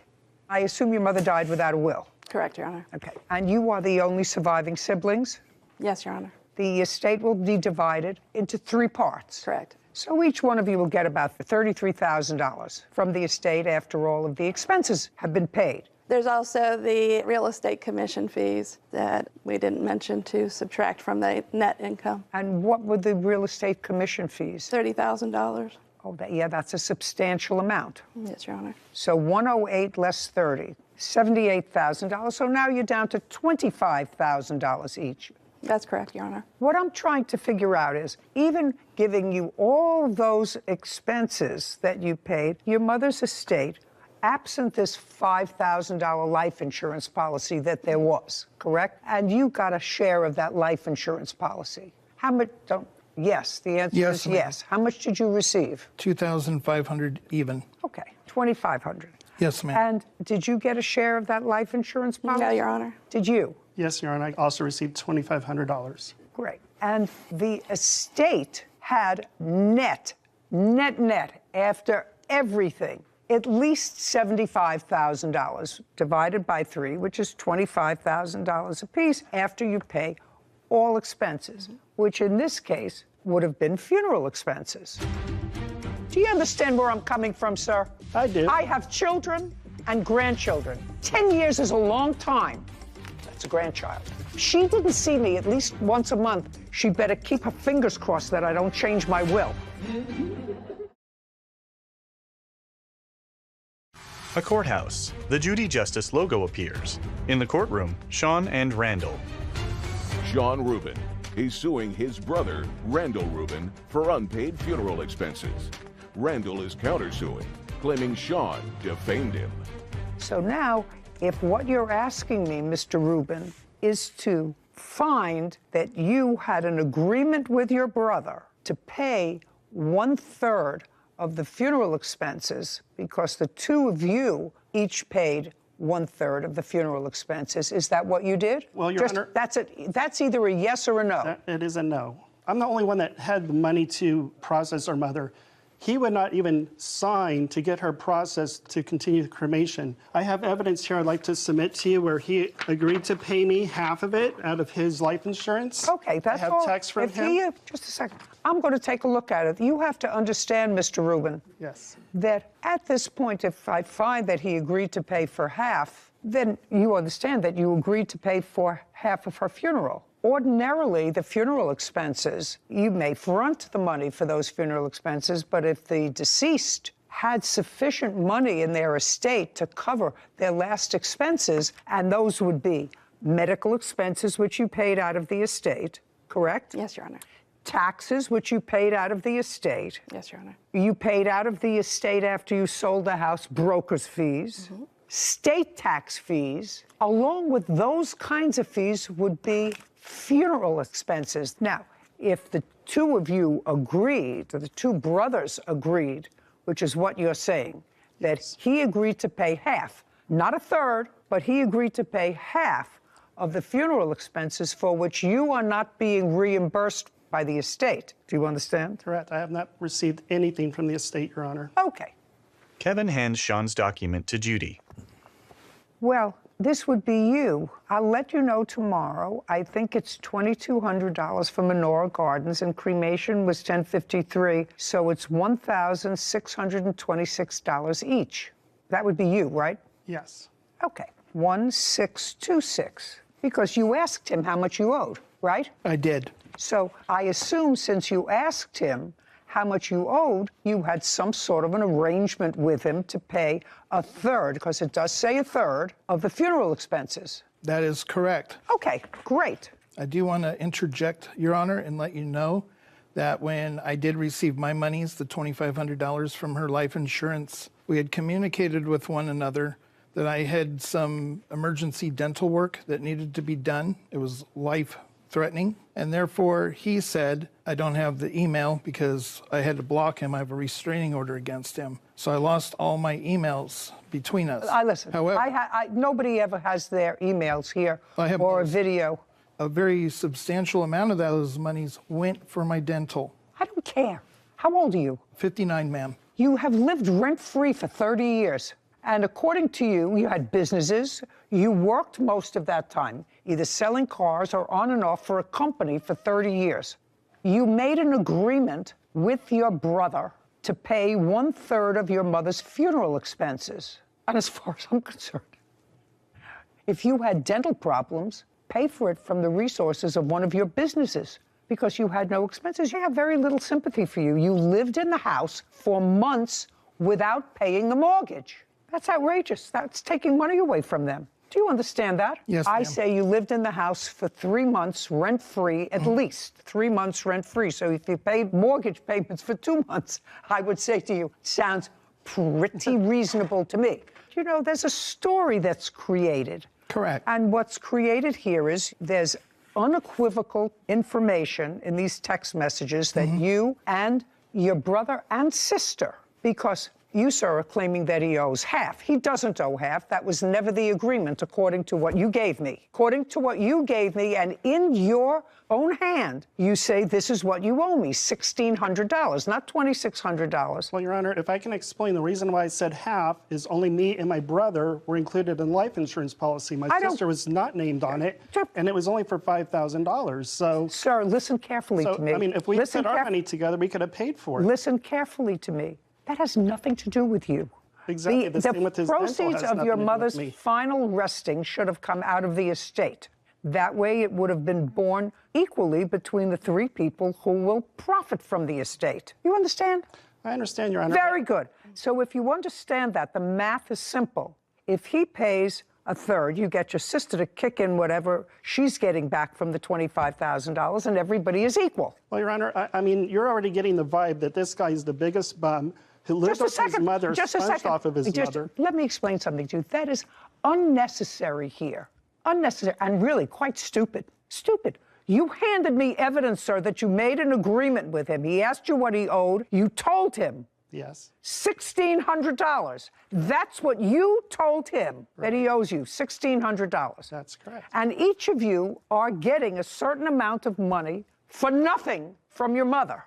I'm going to ask you some questions. Prior to her death, when was the last time you saw her? When was the last time you saw your mother? Month and year? I honestly do not recall, Your Honor. Okay, just a second. Was it in the decade that she died? Yes. Okay, well, she died in 2021. So when did you see her? Probably several years before that, Your Honor. Well, so you didn't see her in the decade before? Your Honor, you have to understand, her house was infested with bed bugs. Pay careful attention to me. I asked you some questions. Yes. My question was, when was the last time you saw your mother? So you hadn't seen your mother in a decade. When was the last time you saw your mother? I saw my mother frequently, Your Honor. It was in May, Mother's Day. Okay, Mother's Day of 2021. And Your Honor, I did... Shh, I'm not speaking to you. March of 2021. Prior to that, when did you see your mother? November 2021. Wait a minute. How could you see her in November 2021 if she passed in August of 2021? November 2020. Okay. May 2021, November of 2020. Prior to that, when did you see your mother? I saw her frequently because... No, not frequently. Month and year. I don't have the... Did you see her every month? No, Your Honor. Did you see her every 2 months? About that, yes, Your Honor. Okay, well, between May and November, that's more than 2 months. That's when you can remember. Yes, Your Honor. So it would be fair to say that whether he took great care of her and whether the house was clean or dirty or anything else, your 86-year-old mother lived with your brother, whether you like him or not, and you were totally disinterested in her. You're the one who started this, sir. I was about ready to finish this case, but when you say he's a bum, I say, you know what? This guy's got to be put in his place. He may have been, but he was the bum who took care of your mother. You started it. A courthouse. The Judy Justice logo appears. In the courtroom, Sean and Randall. Sean Rubin is accusing his brother, Randall Rubin, of not paying his share of funeral expenses. Randall claims Sean spread multiple lies about him. So it would be fair to say that whether he took great care of her and whether the house was clean or dirty or anything else, your 86-year-old mother lived with your brother, whether you like him or not, and you were totally disinterested in her. Well, that's not true, Your Honor. Well, I want to know if you didn't see your mother in a decade, and she had failing health, I would say, as a child, you were totally disinterested in her. I did visit my mother after she had kidney replacement or kidney surgery. I visited her after her surgery. We both did. Just a second. Do you understand where I'm coming from, sir? I do. I have children and grandchildren, right? Sure. 10 years is a long time. That's a grandchild. If she didn't see me at least once a month, she better keep her fingers crossed that I don't change my will. Well, Your Honor, I'm sure that Sarah is very close to you, where we live out of state. Just a second. We both have real jobs. Just a second. If her father didn't visit me at least once a month, and we live in different states, he too would check the will. So what I'm telling you is, if you don't see your mother for 10 years, you are a disinterested child. You're the one who started this, sir. I was about ready to finish this case, but when you say he's a bum, I say, you know what? This guy's got to be put in his place. He may have been, but he was the bum who took care of your mother. No, absolutely not. Oh, really? Did your mother have full-time nursing care for the last 10 years? The answer is either yes or no. It's an absolute no. She declined. That's not what I asked you. Not what she declined. Did she have full-time nursing care? That's a yes or a no? No, Your Honor. Okay, so if she didn't have full-time nursing care and she was in poor health because, based upon your blurted-out answer to me, you thought she should have full-time care. Yes, Your Honor. Right, but she didn't. So he took care of her. You don't like the way he took care of her. That's your prerogative, but you let him take care of her. And you went about your business in your own states where you live, and he took care of her. And you didn't like him, and he may have been a sponge and a bum. You started it. But you were not interested enough in your mother to move next door to her or to have her move next door to you when she got sick. Your Honor. Somebody else I actually did ask her to move in with me, and she declined. Right. She didn't want to live with you. There had to be a reason for that if she was being abused. Your Honor, there is. Do I look like I need help from you? No, of course not. Then I want you to be quiet. Yes, ma'am. You owe him $1,600. That's it, not $26, what he's asking you. Put it down. I have a counterclaim. $1,600, and I'll hear your counterclaim. Thank you. Which sounds a little ridiculous to me. I'm finished with you. $1,600, that's what you owe, except for the counterclaim, which I'll hear. Well, the counterclaim is that they posted something on the internet that says that there were bugs in the shoes you were selling. If that's, just a second, quiet. Your counterclaim says that he defamed you and your business because he wrote on the internet that there were bugs in the shoes you were selling. I couldn't make that up. Let me see. Maybe I did make it up. You're correct. That's exactly he posted what he wrote. that there were bugs in the shoes I was selling. He also put that I impregnate Hispanic women. Just a second. First of all, that's not in here. It's right here, ma'am. It's not in my answer. So I want to see where he wrote. And who knows what you're doing in Mexico? I have no idea what you're doing in Mexico. Show me what he wrote about the bugs in the shoes that you're selling. Giving me a whole lot of nonsense there that I'm not going to read. It's not. These are the posts that he put online. These are also letters from my mother in her own. I'm not reading the letters from your mother. Okay. I'm reading a post or more where he says there are bugs in the shoes you are selling. Yes. Period. Do you want to hear the audio that he sent to one of my employers? No, I want to see where he wrote there are bugs in the shoes you are selling, which is what's in my answer. Right here, ma'am. May I have it, please? And I do have a restraining order on him as well. I'm not interested in your restraining order. Judy reviews the document. Okay, so this has nothing to do with anything. I'm going to give this back to you, and if you don't hand me exactly what I asked for, I'm dismissing. I'm not reading all that drivel. I asked you for one post. Your Honor, if you'd like to say I don't want to hear you. This is what I wrote. I if you want to see don't it. want. This is not your case to prove, sir. Okay, I'm just trying to be honest.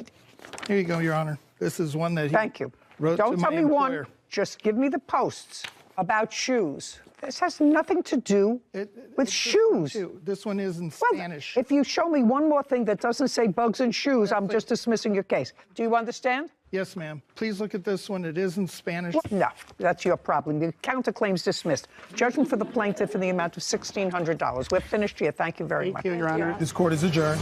I'm very pleased with the judge's decision. I think she made the right decision. I wasn't really thrilled. I'm just kind of glad it's over. I never want to see my brother again. We're a very estranged bunch of people. We do not like each other. She didn't raise him right.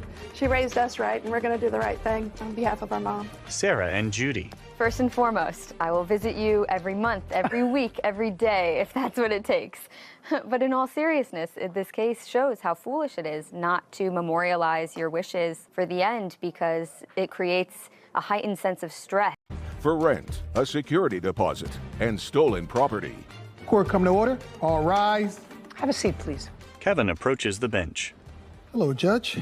Case 2066, Michelonius versus Robertson. Thank you. You're welcome.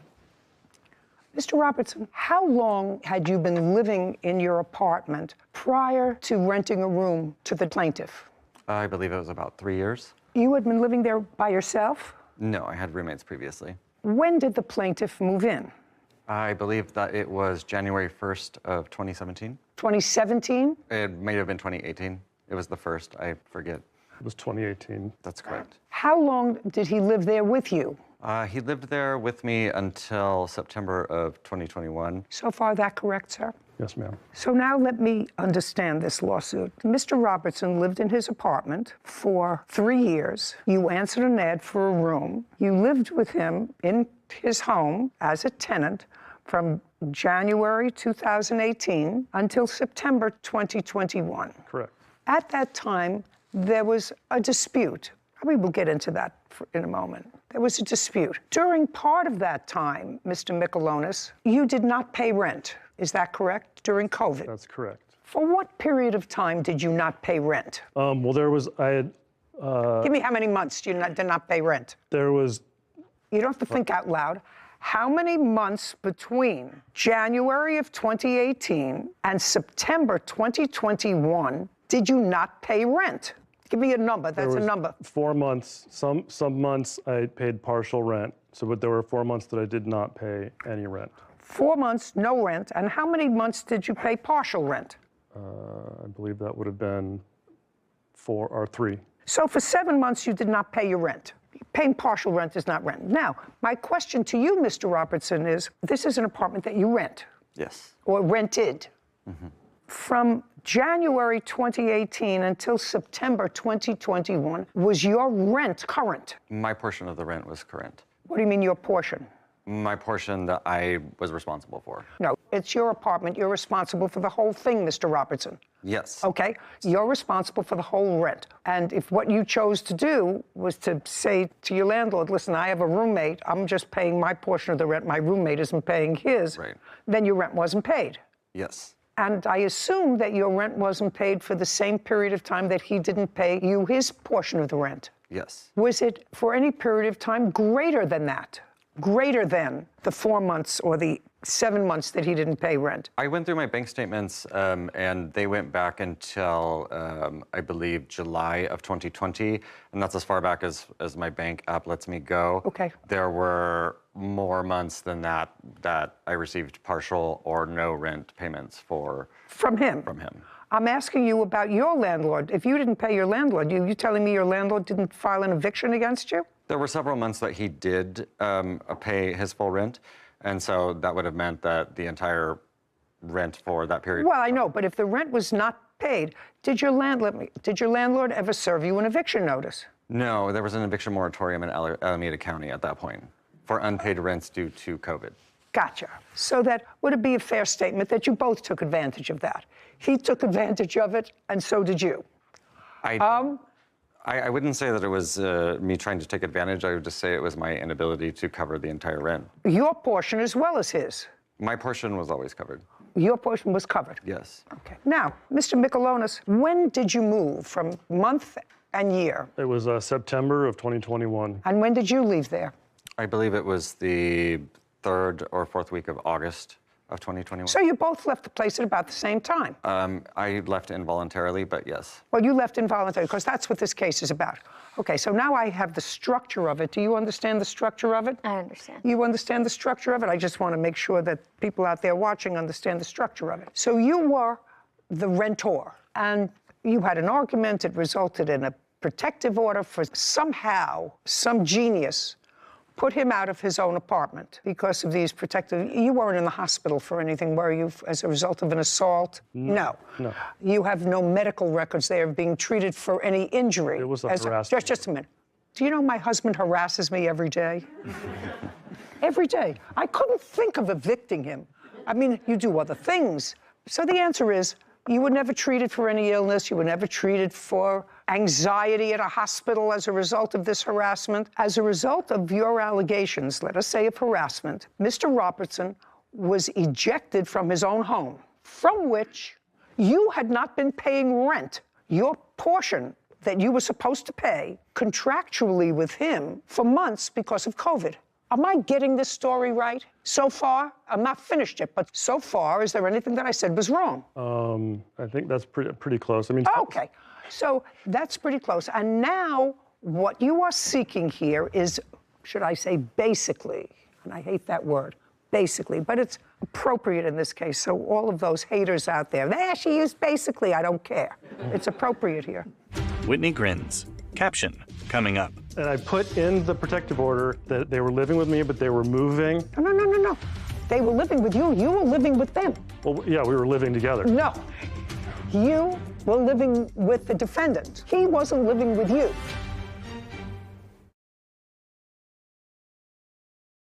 A courthouse. The Judy Justice logo appears. In the courtroom, Mark and Christopher. Mark Michelonis claims his former roommate, Christopher Robertson, owes for rent, a security deposit, and stolen property. Christopher is countersuing, claiming Mark owes him for rent. Now, what you're claiming in your lawsuit is that after a review of the copy of the underlying lease, you found that you were paying the vast majority of the rent. Correct. And so you want a return of that money. That's correct. Under what theory in the law? Well, basically that he defrauded. No, now you can't use a basically. Okay. I want to know what theory is there in the law that says if I own a building and I lease to someone the whole building for $10,000, and then I find somebody who is prepared to pay me, and I have the first 2 floors of the building. 3rd floor is vacant. I find somebody who's willing to pay me $9,000 a month just for the top floor. That makes me a good business person. But unless there is something that prohibits him from doing that... There is, Your Honor. Show me. There's a clause in the lease. No, just show me. Okay. I'm a lawyer. I can read a lease. So the sublease that I agreed to with him incorporates the entirety of this master Just a second. lease. I'd just like to see it, please, sir. I'd just like to see it. Mark hands a document to Kevin, who brings it to Judy. She reviews it. I assume you've highlighted what you want me to read. Correct. Okay. So what you're pointing to is that the landlord, his landlord, was not advised that you were subletting. No.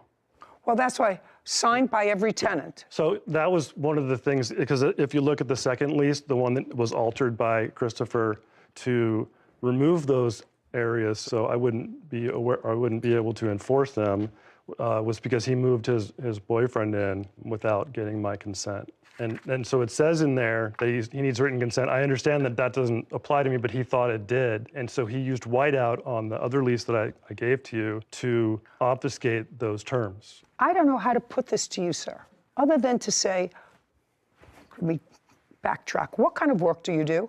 I'm a web developer. You work for yourself or for a company? I do. I'm an independent contractor. How long have you been doing that? 2 years. Prior to that, what were you doing? I was a system administrator. For whom? For a small company in San Francisco. How long did you work for them?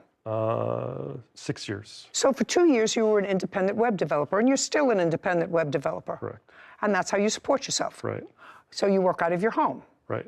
And you've been working out of your home, you said, the last 2 years since 2020. This is 2022 or 19. Right. What do you mean, right? So it would have been. When you moved in 2018, were you an independent contractor? No, I was going to school. You were going to school? Right. For what? I went to, Just a second, for what? For web technologies. It was a program for web development technology. Did you go in person? Yes, it was an intensive. For how long? It was 3 months. It was 8 hours a day. Okay, so you went to school for 3 months. Right. During what period of time? January 2018 to end of March 2018. Okay, and at that time you were living with the plaintiff? Correct. Okay, so you needed a room for that 3-month period, and after that time, you supported yourself by being your own boss, by developing websites It took me a while to find a job, but yes. What do you mean it took you time to find a job? The interview process to get work, I was interviewing, it was very hard to break into that industry. And so what did you do? So I started taking on independent work. So you never actually got a job outside of the independent work that you did? That's correct. So you support yourself by doing web development out of your home? Yes. So you used the home that you were living in, that room that you were renting, for not only your personal business, but you operated a place of business out of your residence. Okay. What do you mean, okay? Yes. Yes. I just want you to see how ridiculous you are. You want $10,000 because you overpaid what you consider your fair share of the rent. That's not going to happen. You come here, you didn't pay rent for at least 7 months because of COVID. You were working according to you. You were a web developer, still are. It's 2022 because you have no other job other than being a web developer. You stopped paying rent. You moved out after he did, correct? Well, did you pay? I'd like to correct in the something. month that you lived there, when you had put him out of his house because you were they were moving out. I did not put him out of the house. I thought that was a protective order. It was, but they were, and I put in the protective order that they were living with me, but they were moving, and so. No. They were living with you. You were living with them. Well, yeah, we were living together. No.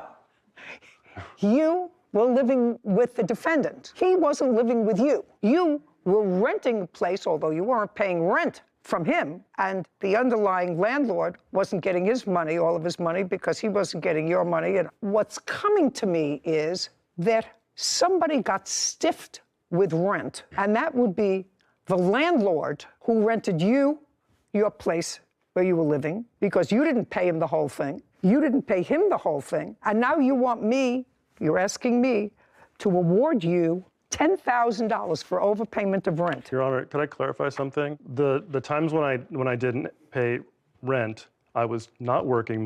It was during COVID, so the first couple months of the COVID lockdown, I lost all of my contracts, so I didn't have any money. And so I was using the COVID, there was a COVID process where you could, basically say that, There's no basically in there, only I used it once. So I did not have the money to pay rent. I was not just making money and not paying rent. I would not do that. I was broke. All of my contracts dried up because nobody had any money. I was working for small So what are you companies. suing him for now? The government was very good to you. This is a very interesting America. It's a rent forgiveness, it's a rent moratorium.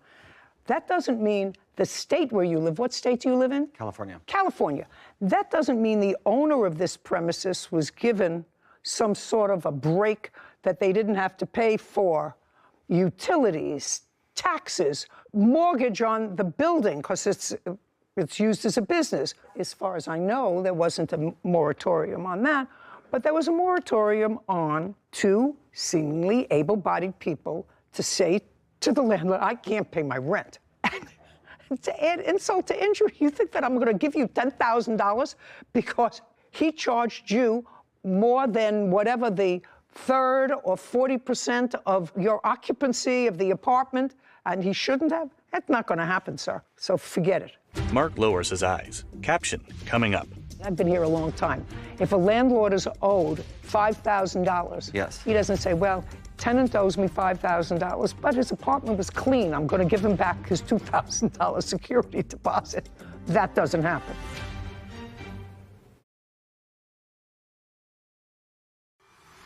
A courthouse. The Judy Justice logo appears. In the courtroom, Mark and Christopher. Mark Michelonis has accused his former roommate, Christopher Robertson, of overcharging for rent and keeping his property. Christopher is countersuing Mark for unpaid rent. Now, you gave him a security deposit. That is part of your lawsuit. Correct. So I want you to forget the overpayment of rent because it is ridiculous. Okay. So now let's go to the security deposit part of your complaint. Did he give you a security deposit? He did, Your Honor. Now, he didn't pay rent because of this moratorium yes. on rent. Did you get your security deposit back from the landlord? I did. How much? I believe I got the total amount for the entire apartment, which was approximately $2,000. And how much did Mr. Michelonis give you as a security deposit? He gave me $1,250 for the security deposit plus a $300 pet deposit. Sometimes the pet deposit is refundable. Did you get the pet deposit back? I don't recall specifically if I got that back from the landlord. But you did get back your entire security deposit, which included his $1,250. Yes. Okay. That's correct. Let's hold that in abeyance for a moment because now I'm going to go to your counterclaim. Sure. I think that's all I have to deal with. Oh, and property taken without permission. Did you get that property back? There was some... I did not. What property was it? There was a stone Buddha carving. There was some dishes, some glasses. Oh, give me a break. Do you have a stone Buddha carving? I have the stone Buddha carving. I have a small statuette, a rooster that is his, and a small metal Great. Would you pack those up? Yes. Do you live close to each other? I haven't been able to because of our mutual restraining orders. Fine. Do you know where your local precinct is? Yes. Where is it located? I believe that the closest one would be downtown for me, downtown Oakland. Okay. You'll find out before you leave today. In 5 days, drop it off at the local precinct. Absolutely. Let him know when, and he could go pick up his Buddha. Yes, I don't want bad in my home. Terrific. Now, money owed for COVID debt is your counterclaim. Yes. Which is what?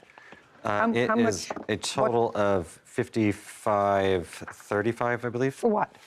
That is the unpaid rent. But you didn't pay his rent, you just told me. Right, and so this is the outstanding balance of the rent that he never paid that I'm responsible for as the master tenant. Oh, no, you just told me that you got your security deposit back. If you got your security deposit back, sir, that means that the landlord is finished with you. According to the law... Not according to the law. If you got your security deposit back, the entire security deposit, the landlord has written it off because otherwise he would have taken your security deposit if you owed him or her money. Do you understand what I'm saying? It's very simple. I understand what you're saying. It's very simple. I wish I could explain that to them in your... Well... in your manner. I want to tell you something. I've been here a long time. If a landlord is owed $5,000, yes, he doesn't say, well, tenant owes me $5,000, but his apartment was clean. I'm going to give him back his $2,000 security deposit. That doesn't happen. So only in the land of Oz does that happen. They might live there. No, they might live there, but I don't live there. Okay. You owe him $1,250 for security deposit. This case is over. Your counterclaim's dismissed. We're done. Court is adjourned. Thank you very much. I would just like to bring... Bye. Well, I was a little upset. He's being a drama queen. The clause in the lease was to prevent people from basically taking advantage of the fact that they've been living in a place for a long time and gouging rent for new tenants. He said I was price gouging him because he was enough to pay more rent than he might have if he had done some more research. They were trying to make it equal, and every place that I've lived in, there was always an equitable share of the rent. Like no one was ever gouging anybody. So I felt that I was unjustly charged. Well, I can't say it wasn't very satisfying to hear the judge call his claims ridiculous to his face. Basically, he was leaving the front door open, making it so my dog could escape easily. He was filling the house up with smoke. We both burned sage. He was basically trying to get me riled up. He wanted me to move. While I am disappointed that I won't be able to recover some of his COVID debt. Basically, the moment that he was, it was inconvenient for me to be there, he tried to make my life miserable. I'm glad that I will never have to see him again, and this is done. I'm not living with roommates ever again. I've got my dog, and we're cool. He was a nightmare, and I never have to see him again. Judy. Far be it from me to second guess another judge, but it would seem to me sort of outrageous unless there was some sort of a physical altercation. Why anyone, because he clearly was excluded from his house. He left first, and he said, involuntarily. Would anybody exclude the original tenant? When I read the papers, I thought the same thing. I thought that was outrageous, that they would throw out the primary leaseholder on a lease in favor of his subtenant, which may or may not have.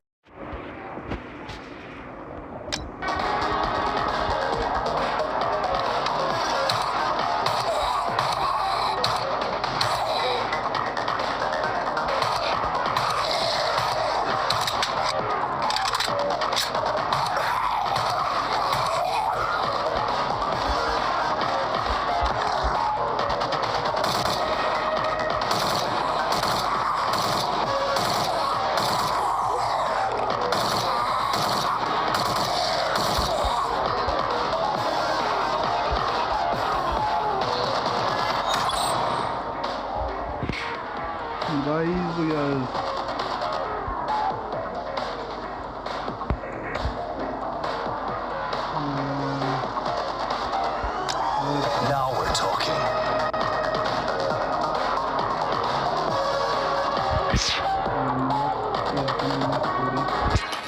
That's it.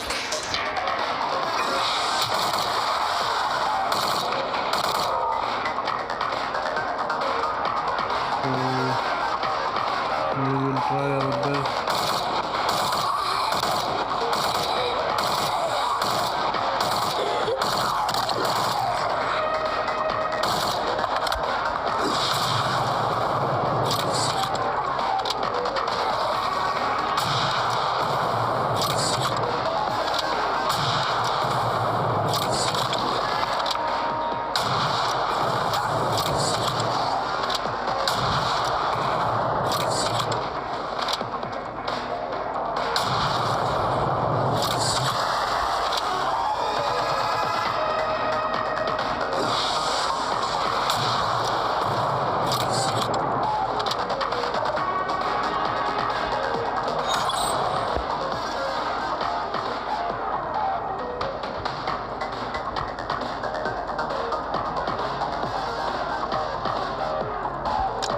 Power up.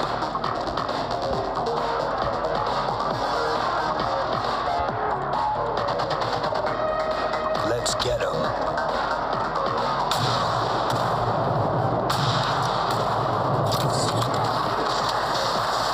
That's the stuff.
Now we're talking.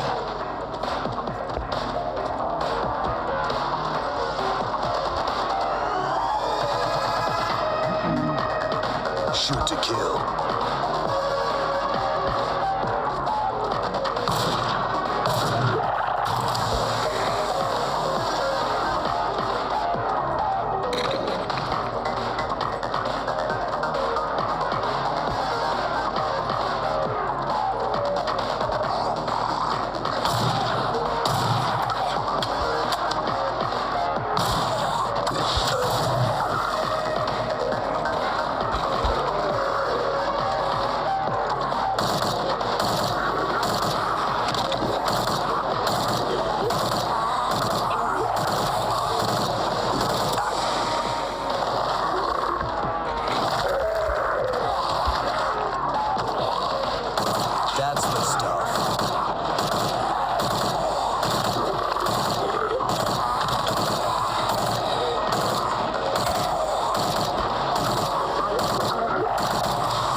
Shoot to kill.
I think that's too hard to play, buddy.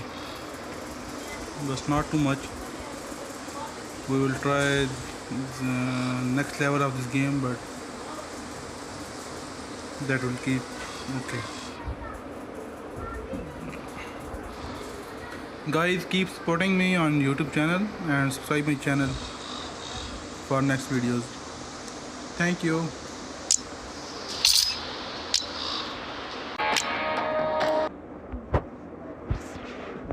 Let's get him.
Shoot to kill.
Now we're talking.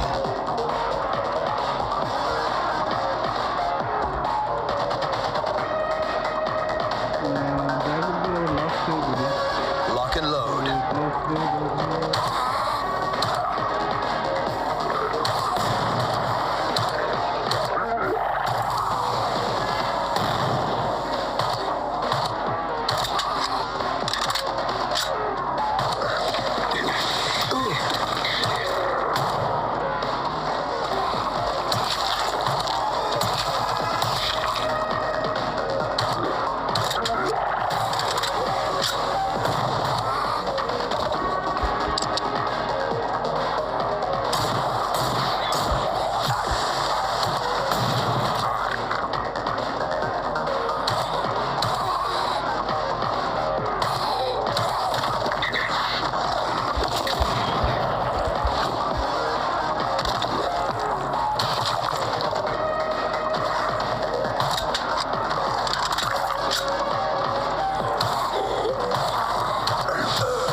That's the stuff.